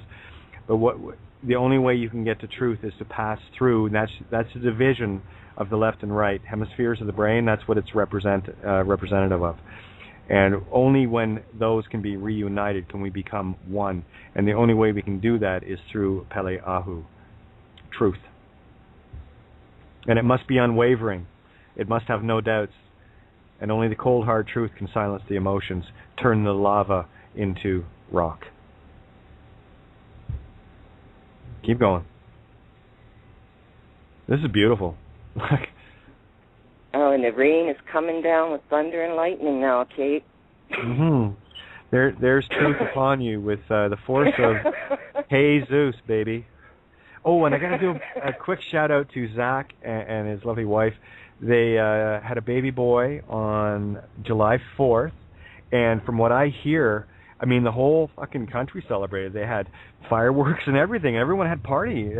Look at how important Zach's baby is. They just, wow, that's just amazing. Congratulations, Zach. Zach, by the way, is Verdict Productions. He's the individual responsible for taking all of these shows and putting them into YouTube format, which you can get on YouTube/Kate of Gaia, or youtube.com/Kate of Gaia. And everything is there if you want any of the archives, and he puts titles on them, which I don't do. I love him. He listens to every episode, and he titles it what he knows it to be about. He's scored 100% every time. So anyway, carry on, hon. This is beautiful. Then the lava passed on either side of Poliahu while she stood calmly in the center, unharmed. Sounds like centering oneself, maybe? If you get centered, when you find your 0 point, unconditional love, and you get silent and calm in the peace within yourself, doesn't matter what passes on either side of you, it will go unnoticed because you are in perfect power. This is what we all are trying to share now. Man, you have inspired me because you just brought an entire different culture in with the same story that everyone else is saying that I'm unaware of. Now it's in my mouth. So carry on, keep going. Look at you, all-star. Yep. But the story concludes that Pele never crossed Mauna Kea again. Now Mauna Kea is the boundary between the right and left hemispheres. Only when we go east, when we become the tribe of Judah, the children of the light, that numbered 186,400, coincidentally the speed of light, miles per hour. Only when you go across the river of lava, water, whatever the case may be, in this case it's truth anyway, will you find the light of yourself. Only when you still the thoughts within, when you shut down the tricky little bastard and say, no, I got this. It's okay, Mom's got me. Mother Eagle has me, and I will not hit the ground. I know. She told me. So what's the interpretation? Well, their interpretation is Poliahu is the snow goddess whose gentle caress can calm the fury of fire. She teaches us how to be victorious in the most turbulent of times and situations. She possesses the strength that comes from immovable stillness. Immovable stillness allows your opponents to burn up their own energy while you do nothing at all. All you have to do is stand your ground. Yeah, you see, and for me that was a very literal and very egocentric based interpretation, because it didn't pass anywhere beyond the literal of what the characters were. So let's take that same interpretation. Once you understand mystically what fire is, when you understand what water or ice, whatever the case, it's all water, and what it is actually trying to show you, and to take that interpretation to its core, yes, you will become immovable because you are directly connected with Source. Because you are still. You are in a condition of wu wei, the art of doing without doing. That is being cause instead of effect. Because when we feel we need to do something physically, we are actually at effect to the physical, thinking we can solve it physically. You cannot. That's the spiral. That's the snake eating its own tail. So what we need to do is exactly what the original, and I mean, I'll break down the interpretation the same way I did the mystical, the story. And you see how important these stories are? I mean, you can give me, and it was funny because I was listening to someone tell me a native story the other day, and I'm listening to it, and I know exactly what it's saying, and then I hear people try to describe it from a literal perspective, from the egocentric, and you cannot. Because what you're doing is you're saying the same thing over, just a little differently, you're saying the same thing with different words, and you're missing the point of it. This is why people like Santo and Bill and so many others that have taken it to its mystic roots. This is why we can never forget, because we tell the stories, whether it's an Aboriginal story or Native North American or Hawaiian Native or whatever the case may be, Celtic folklore, Welsh folklore, Irish, Scottish, it doesn't matter, East Indian, it's all the same story, so that we would never miss it. That's why it was told in allegory. Because when languages change, and they do, when they morph, the picture never shifts. That's why metaphors and allegories are the most powerful thing. I mean, one of the things, and I had to laugh. Excuse me.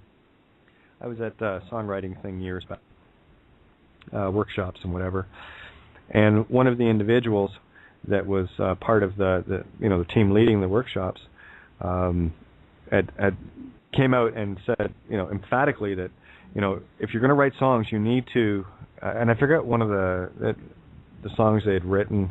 It was a hit song, right? It was pure metaphor. He said, well, what you need to do as a songwriter is you need to avoid at all costs metaphors. And I said, that's when, of course, the mouthy bitch opens up and says, beg your pardon? So, well, and can I remember the song? It was just like probably mid-90s. Anyway, I proceeded to just go, oh, well, what's this? It was a couple of lines. It was a metaphor in the song, the one they wrote. And the whole bloody song was metaphor. I said, what, are you afraid of competition? Is that why you're telling the rest of us not to use them? I use them all the time. That's the only thing I write with, metaphor and prose. Pro se. Pro se, for himself, for herself, itself. Creator is a poet. That's why I speak in prose. That's why I speak in allegory. I speak in metaphor. I've spent a lifetime training myself for it, remembering it. And I'll tell you, Lee, this is the only reason I can do what I do right now. This is why I followed the path I did. But more importantly, I saw that. And I cannot urge everyone more than to know thyself. You have a most beautiful, glorious yellow brick road. And did you notice at the beginning of when Dorothy and Toto first arrived, of course, they did all the la lollipop gang and all, whatever. Lollipop guild. What are the odds? Anyway, after the Wicked Witch leaves, she has her red slippers on, and Glinda's there, and she walks her over to the center of the square, which is kind of funny because it's circular. But anyway, why do they call it a square? It's never a square. But anyway, walks her over, and go ahead, have a look at the scene. It's YouTube. It's Wizard of Oz Munchkin scene, and look where she starts. Isn't it funny that one of the roads is gold, rather. It's a gold road. Truth. That's your aura. AU, symbol for gold, Ra, you, the light of God, your golden light of God. That's why they call it auras. So she started in the middle, but what was the counter spiral that was going masculine counterclockwise? What color was that? It was red. Did anyone notice the red road? Do you see what I'm saying? This is with me. It's about looking at. Yeah, right. So this is about looking at the mirror. Okay, while you're staring at the yellow brick road, what's the contrast? Oh, it's red. That's emotions. And that's the only thing that's going to spin you back to the same point every time. Your emotions, your no motions, your stops, your octagonal stop signs. Get on the road and walk it. Where Dorothy started in Toto, of course, there's your door of God, Dorotheos. Toto, which is Toto Jeannery, full character. That's the spirit, divine feminine, right hemisphere, Dorothy. That's your door home. And Toto, and you got to get into your full character. You got to get rid of the mindless one, the ego. You've got to put your unconditional heart in, right? See, the allegory of the Tin Man in the mirror was he thought he needed a heart all along. At the end of the movie, did the wizard put a heart inside of the Tin Man, or did he pin it on his chest? It was a watch. It was a heart-shaped watch. He pinned it on his chest. Why? Because the Tin Man was already an empty vessel. You must be an empty vessel. The unconditional heart is infinite, and it can only be an external. You must be the empty vessel. And of course, like Dorothy did, she had to bitch slap her cowardly lion, and she did. And what happened after he's roar, roar, roar, slap after he came after Toto, and he's like, "Why'd you hit me?" That's how delicate the ego is. That's how delicate we end up being when we're in fear. Don't worry, Mother Eagle has you. She will catch you. Step out of the nest. Dare to be you. Follow your yellow brick road. Stop circling back on the red. That's the emotion. You'll get down the yellow brick road so far. And did you notice, though, that when she got so far away from it, the red road disappeared. There was no more emotions. There was no more time for it. But remember that. Counterclockwise is masculine. That's why the Earth is heading counterclockwise right now. That's the allegory. And that's not, guys, I'm speaking to the men. This is not about male. This is about energy. This is the prodigal son electrical. You are merely an allegory of it. You have both. You are both. You are absolute divine in both forms. All right? So we need to see the contrast. So, and I know all the guys I talk to get it. They get it because they know who they are. But don't allow yourself to go counterclockwise. It'll take you back. We're trying to expand outward here, and that's the clockwise. Door comes out clockwise. The divine feminine. Only in the divine feminine, in balance with the divine masculine. You got to get the emotion under control. Let's go back to the line that the wife must be subservient to the husband. Taken literally means that all women are second-rate citizens, persons, beings, entities to the man, the husband. No, that's not. That's literal. Allegorical and mystically speaking means wife, anything feminine in this regard. See how it works both ways? It's quadrupolar, guys. And it takes a bit to be able to see it, but I do, and I know most of you do. So give yourself some time. Don't be so hard on yourself. That's your ego beating you up. The emotions must be subservient to the mind, because in this case, the mind is the masculine. And the allegory there is to know that there is both positive and negative in feminine energy, and positive and negative in masculine energy. That's why the heart is four-chambered. That's why your star chamber is four-chambered. The allegory, as I pointed out in one of the essays recently, Ulster is the fourth and last chamber of the heart of Gaia, Ireland, as an allegory that still has a boot on it that's getting removed, right? Once that happens, the whole heart beats. This game it's already over. I see it unfolding. It's beautiful. But is any of this helpful? Oh, indeed, Kate. You know, when you start seeing the allegories, and when you stop taking things so literally, when you stop getting caught up in the emotional quagmire of, see here, and this is the problem with this place. Talk about a perfect trap. The minute I hear about a train derailment, my first reaction is not of, I know they're characters in my movie. It's not me. I didn't experience it. I didn't feel it. I'm not going to get wrapped up in the movie anymore. Only because I care that much. Not because I don't care. I do. Because if I get caught up in the movie, it's just going to keep happening. And I'd rather it not happen that way any longer. So I have to take the tough stand and go, it's not because I don't care about people that may have been hurt or whatever. Of course I do. I care enough to not let it happen again. That's not something I would do again. You know my two questions. Is that something I would do or something I would not do? But when we see the allegories of these things for what they truly are, while you may appear heartless, you are actually heartful.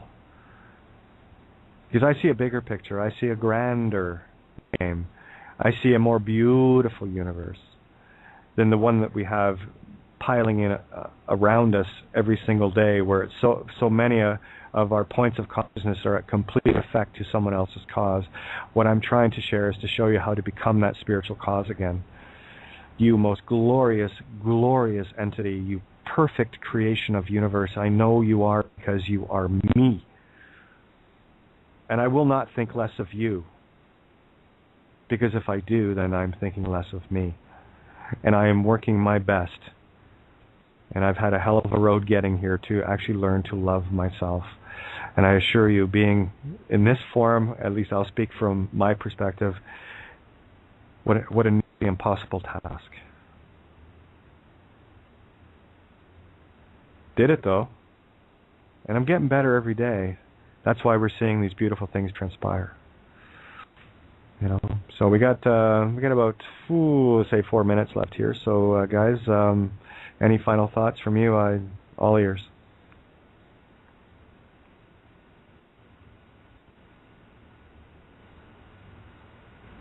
Okay. Ninja, you got any final comments you want to make? No, not really. It's just a great show as usual, and yeah, we took it up a notch. You seem to be in your element, so that's always nice to hear. Well, that's what happens when I get. That's why I need peace. I don't need interbulation around me anymore, because when I'm in peace, this is what I do. So anyone looking for a hot blonde to go on a date with, give me a call. 226-971-9675. That's my cell, or Skype me. And I don't care what you are. If it's meant to be, it's meant to be, and it doesn't matter. Talk about an open heart, eh? Oh my God. I found an open sea finally. I found the open sea. Look, come sail away. Tell you what, I'll finish on a song. We'll see where it ends up tonight, because we got about 3 minutes, a little over 3 minutes here. So, any particular choice there, anyone? How about Bayou Lullaby? I can do that. All right, we'll close off with Bayou Lullaby. So much love to all, and you're most welcome. Thank you. So we'll catch you tomorrow night, and let's have a real good time tomorrow night again. Much love to everyone. Good night. We'll finish with Bio. All of you. You're listening to Critical Mass Radio. Now it's our turn.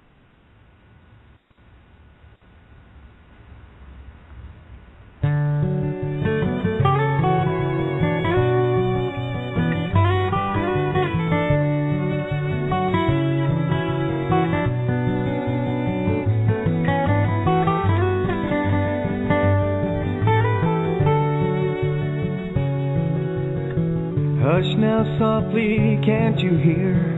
Mockingbird, she must be near. She sings her song, the Bayou Lullaby. Misty morning, lazy sun, broken only by the river run. Mississippi River, take me in your arms. Take me in your arms for just another day. Floating by I can clearly see. Baton Rouge to eternity, New Orleans, backwards into time. The Delta blues are more than song, broken dreams long lost and gone like a cotton field, laying falling by the wind. But that's the way it is, that's the way it is. Wouldn't want it any other way.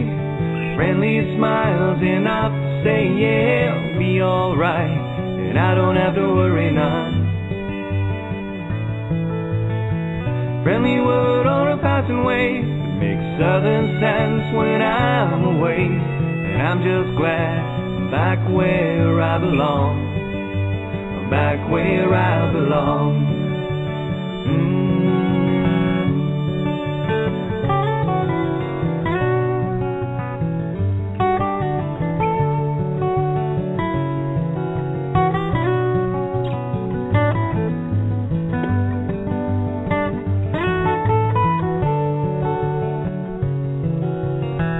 All my worries, all my fears, up and leave me, they just disappear.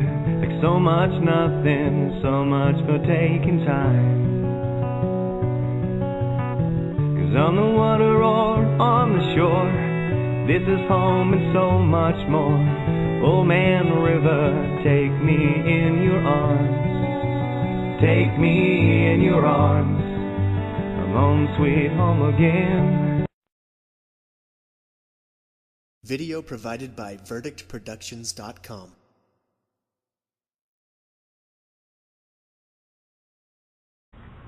And you will come back around, and if you still don't change the tracks, you will go around in a circle again. And this will go on and on and on until you've had enough, until you've been beaten down enough. And that's your call. If you want to play, I love you. You knock yourself out. I'm done. That's all I'm saying. If you're done, well, I can. Well, I've already shown you. It's up to you whether you want to stand in it or not. And I'll reinforce that some more time. Or you can go, signal the switchman. There's that Matrix thing again, switch, right? Is that a guy or a girl? Well, she's both, actually. That's why she was the only one dressed in white. And I had to kill her first, right? I had to kill the biggest clue of all. And it just so happens that Lana Wachowski, one of the former Wachowski brothers, is now just the Wachowskis, was part and parcel in the creation of that movie, directing it, screenplay, writing,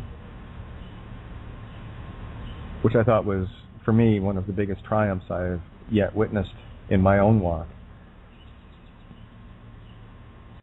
It's a vindication of vindications. It was one of my, and I say this with complete humility, it's more out of relief. I told you so. And what I want to offer you as the gift of gifts and the gifts that you've given me is you need to know just how absolutely stunningly beautiful you are. I've seen you all along.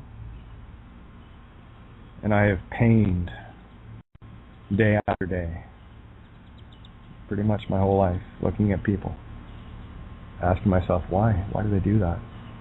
And of course I get caught in the quagmire of it as well, where I end up asking myself, why? Why did I do that? These things that I would never do again. But I have the contrast. There's no guilt in contrast. There's learning or ignorance. And how you choose to stand in that is entirely up to yourself. You see, this is the problem with guilt. If one is guilty, then one hasn't learned the lesson yet. This is one of the reasons why guilt is such a powerful tool and why the Catholic Church insists on it. That's why they make you go to confession, to confess all your sins, because you are a guilty motherfucker. That's why they do it, to reinforce the guilt program where there is none. There is only contrast. You see, and then they give you the outside illusion that somehow you need this funny-looking character that loves to fuck children sitting behind a window in a holier-than-thou sacrament, if you will, sacrament, who has the audacity and the absolute arrogance to fucking judge you, to say, you know, give me 4 Hail Marys and 3 rosaries and you're good to go. By the way, don't forget to leave your, empty your purse or your wallet into the dish on the way out because I've got a new Jaguar on order. You know, is this what you worship? Is this the realm that you seek to be a part of? And the only one holding it in place is you and me. Oh, I kind of doing my best to take the chains to it. So, and I know a lot of you listening are doing the same as well. And there are a lot of you that I never hear from that are tuned in, because I know we typically have averaging between 12 and 20,000 people listening in every single night. So I know the word's getting out. And here's the other side of this beautiful coin. It's going to get out anyway because I am God. Jesus said so. So did Buddha. So did Krishna. So did Ahura Mazda, Zoroaster. All of the great teachers said so. The difference between me and most of the masses, and the difference between you and the awakened that are, and I hate using that to new age artsy fartsy whatever. You listened and you saw for yourself. So you don't need to take my word for it, because here's the joy of being us, the U.S., the us. You see. As soon as a truth gets uncovered, whether it's you or I, it doesn't really matter either way. It's uncovered for all of us. Very core of everything that I was and ever thought I was. And of course, standing there as a two-spirit in total terror of myself, I'll give you perspective. I will share with you what it feels like to be spending your entire life thinking you're a freak, thinking there's something desperately wrong with you, and you're going out of your way in this physical illusion to try to prove that you're some sort of psycho, that there's something mentally and emotionally and spiritually wrong with you. And that's what you get if you deny yourself. It's like even some people, very close people, as a matter of fact, one was here the other day, still hasn't got it through their skull, because they can't get past their ego, right? That I'm actually female. I'm not sure what gives it away. Maybe it's the skirts and hairstyle and tops and the fact that that's my name, that I call myself. It's not a given name. I don't give it to anybody. It's a customary calling, and it's something I use only for reference. It's not registered, never will be. They can assume and presume all they want, because the simple truth is there's some serious shit going to be flying at them in a most loving way, you see. Because if things are to be balanced out, the one that intended the crime in the first place has to come clean. And if they don't, well, they're damning themselves, aren't they? It's got nothing to do with me anymore. It goes right back to the whole idea when people ask me, well, what kind of response did you get, Kate? I don't fucking care what kind of response I get. Sorry, I make the law because I stand in truth, unconditional love. Or would you rather one of the judges and politicians that you like to vote into power and somehow think constitutions and confederations and all that rest of that fucking garbage actually means anything? And it's up to you. I'll tell you. Here's a little ironic for you. If I was to run for office, and I don't know, Pope Francis was to run for office, who would you pick?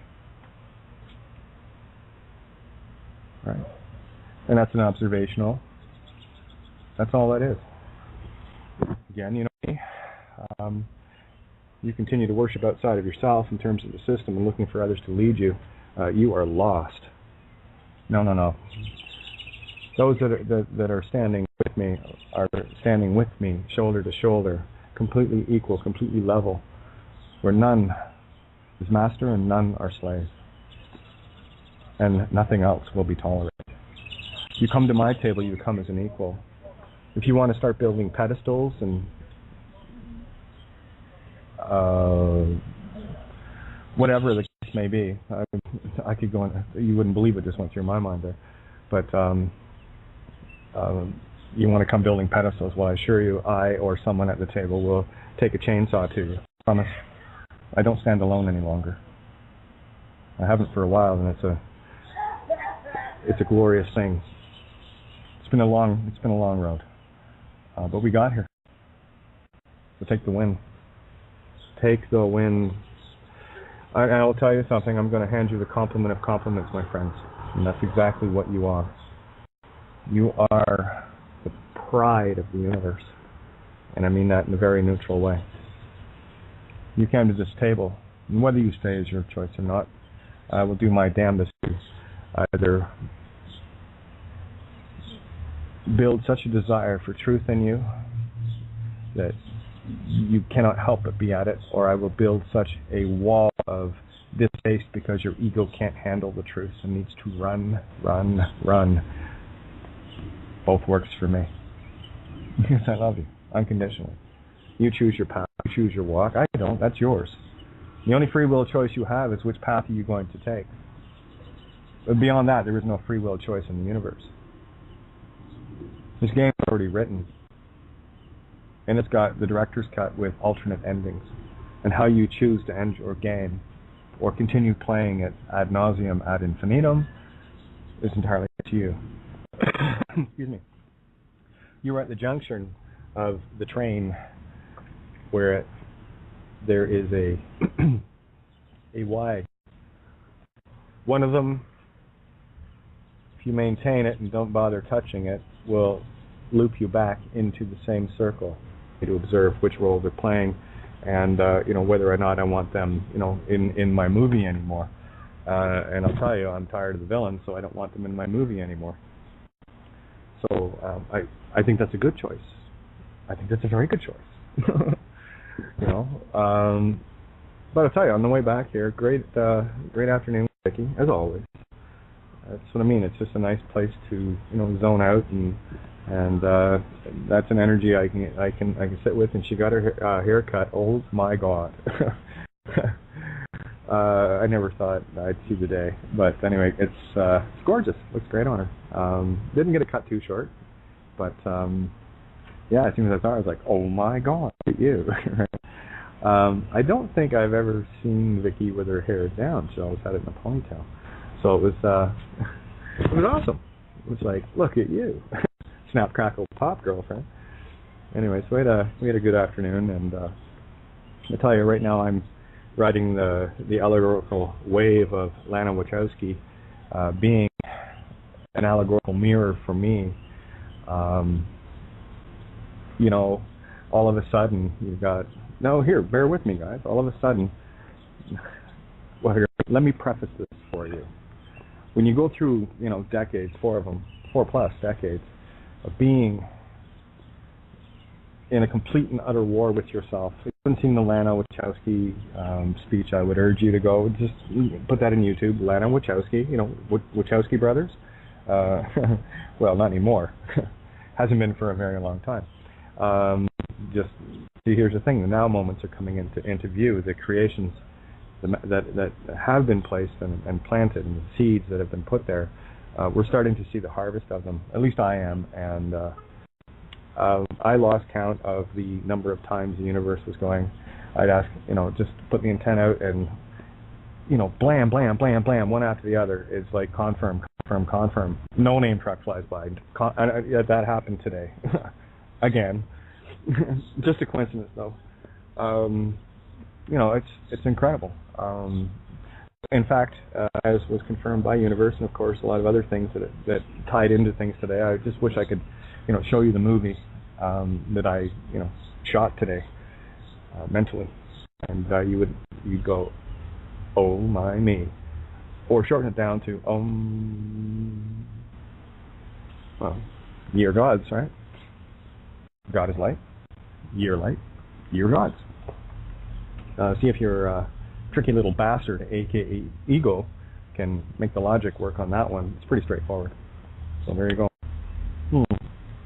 Anyway, I had beyond absolute confirmation that everything that I've been digging for is absolute. The game is uncovered completely. All you got to do is stand in it now. That's it. That's why, here it is. Oh, again, the disclaimer. If you can't handle the truth, what the hell are you doing listening to me? If you can't handle the truth, here's the problem with us and when we sit around this table. You take full responsibility for your choices, okay? And I guarantee you, at least once per evening, you will get an epiphany.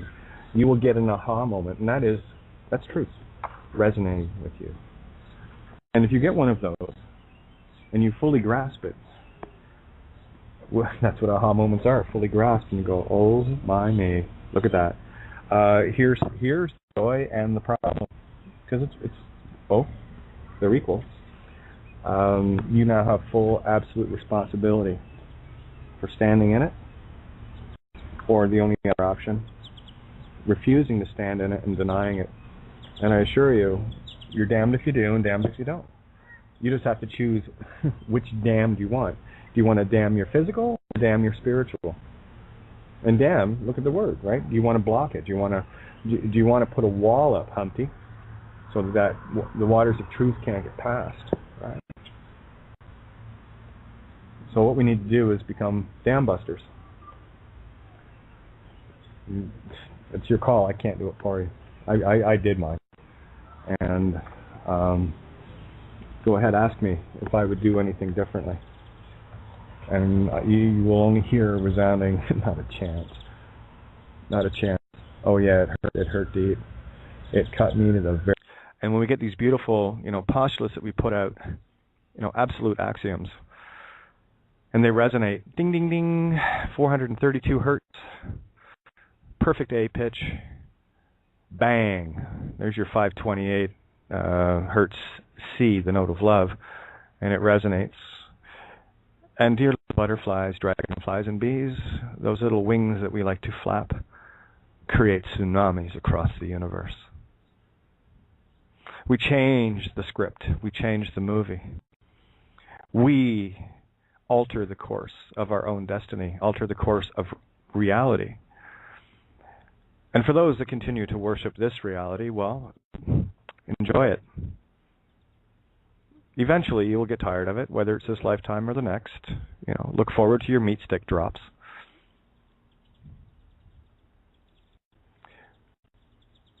No, I'm good. Oh, there's one of my buddies here. I got to go in and get some treats. Here, hang on, bud. I'll be right back. Oh, I'm on the air still. I was talking to the squirrel. They're good little guys. They really are. And when I see them, I like to play. Besides, they're good friends. They're great energy to have around, because when all else fails, I know they won't let me down. They'll come running for treats, so it's all good. Yeah, just like cops and whatever. It has been a very actually the ride home was probably the most profound part of my day today, and it was getting actually sickening, the amount of information that was coming at me, where I thought it was quite funny, and I was laughing a fair bit. I just started shaking my head, and I'll tell you, Mrs. Doubtfire, yeah, she doesn't stand a chance. And thank you, Yvonne, so much for taking the time to transcribe that one little, well, you put it together perfectly. I don't know if I said it in that order, but the transcribing that you did, of course, I posted on Facebook, was sheer brilliance. All right, where'd you go? Impatient. Anyway, well, I've got them ready for him anyway. Yeah, so thank you very much. It's on Facebook. By the way, if you want to get on my Facebook, well over 2,500 now. Woohoo! Just a whaling. You can get there at kate.rene.5. That's KATE.RENE.5. And what else? Oh, Skype, for those that wish to contact me on Skype, either through cyber surfing. I get a few of those. And, of course, I like to add them to the room. Because there have been a few that, just connected and I wasn't sure, so I put them in the room, and of course they start asking the normal questions, and a few of them actually stuck around. Most of them left, but the few that, listen, when you show up at this table, you put up for a reason. The universe is trying to tell you something. The universe is saying, time to wake up. Oh, there's my buddy. Here you go. There you are. Good man. Oh, there we go. Perfect. Anyway, he's happy, big smiles. Yeah, so, and when people do hang out, I love that. Because something clicked with them. And of course, people that want to connect with me, of course, the mail. Of course, what my first reaction is. Is it really me you want to contact?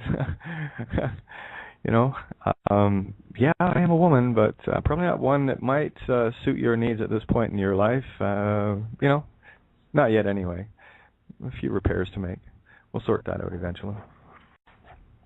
But that being said, I just love to see when people show up, because in my heart I know why. They may not be fully aware of it at that point, but then not everyone's trusting their now moments, are they? Not everyone's deciding to be in the now and seeing things for what really is and what they really are, from a present, asking the universe perspective and actually trusting yourself. And there we go back to the whole guilt thing.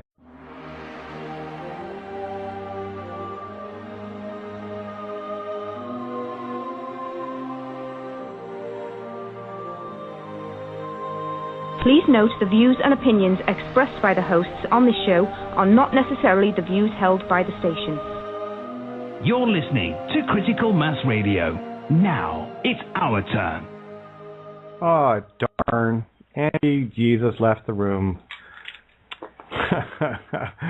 Just before the truth. Good thing. Well, I did put the warning out. All right. Welcome to Outside the Box Open Forum, Saturday night, also known as Katie's Bitch Rant of the Universe night. I kind of put that energy to it because it's kind of where I like it to be sometimes. And, for anyone that still has any remnant of an ego, I assure you, after tonight, you will either stand or you will run. Because I'm tired of the children. I really am. I'm going to do exactly what that really cool cat, Jesus, said. One of my favorite quotes. A pretty cool teacher, along with a lot of other ones, Krishna, about it, and the rest of the team, I'll tell them the same message, just mankind's been too fucking stupid to hear it. So let me try this for you. You call me Lord, yet you will not do the things that I tell you to do. So let me allegorize that into, outside the box, open forum. You come to this table seeking truth, yet you will not do those things that I have done and ask you to do. Why you show up? I don't know. To me, that's an incredible waste of time on your part. It's never a waste of time on my part, because my purpose is quite simple. Get the job done. Sorry, I just want to get the hell out of here. This game at this level is so absolutely putrid. Really, come on, think about it. Look around. Look at the existence that most people live in. They live for their day-to-day moments of being able to get to Wall-E Mart, right? Wall-E, the movie, wasn't called Wall-E for a reason, other than it was, a coincidence that, where I'm going. Yeah, and I tell you all the time, I don't shop Wall-E Mart, okay? You see what happened to the main characters in that. The humans. Never mind the cute little robot that figured it out. And the divine feminine, super advanced robot that, figured it out. So, tonight's going to be a little bit different. Well, no, it's not. But it will be, because I've gotten extremely intolerant of... here's the movie as I see it. And it is. It's just a movie, and it's my movie that I'm watching, your movie that you're watching, and we're all watching our own version of the same movie from different perspectives. And in this movie, we have both heroes or heroines and villains. Well, you can't have a movie without the good guys and the bad guys.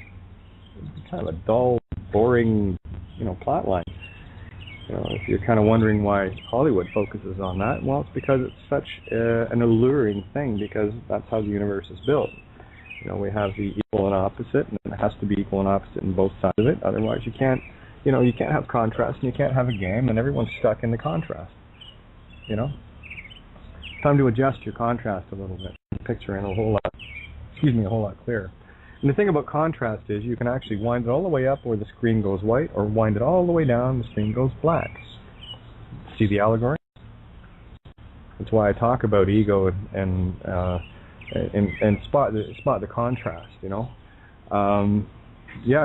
Today I got to tell you, on the way back, I put some serious intent into it, which, when I get my own space, when I get my own, no interference from anything or anyone around me,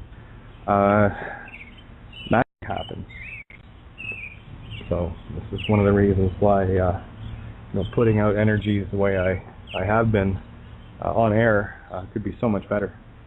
But that being said, I'm just working my way through and dealing with what I have to deal with, and seeing it for what it is, distraction. People either being the hero or the villain, doesn't matter to me either way. It's just up to me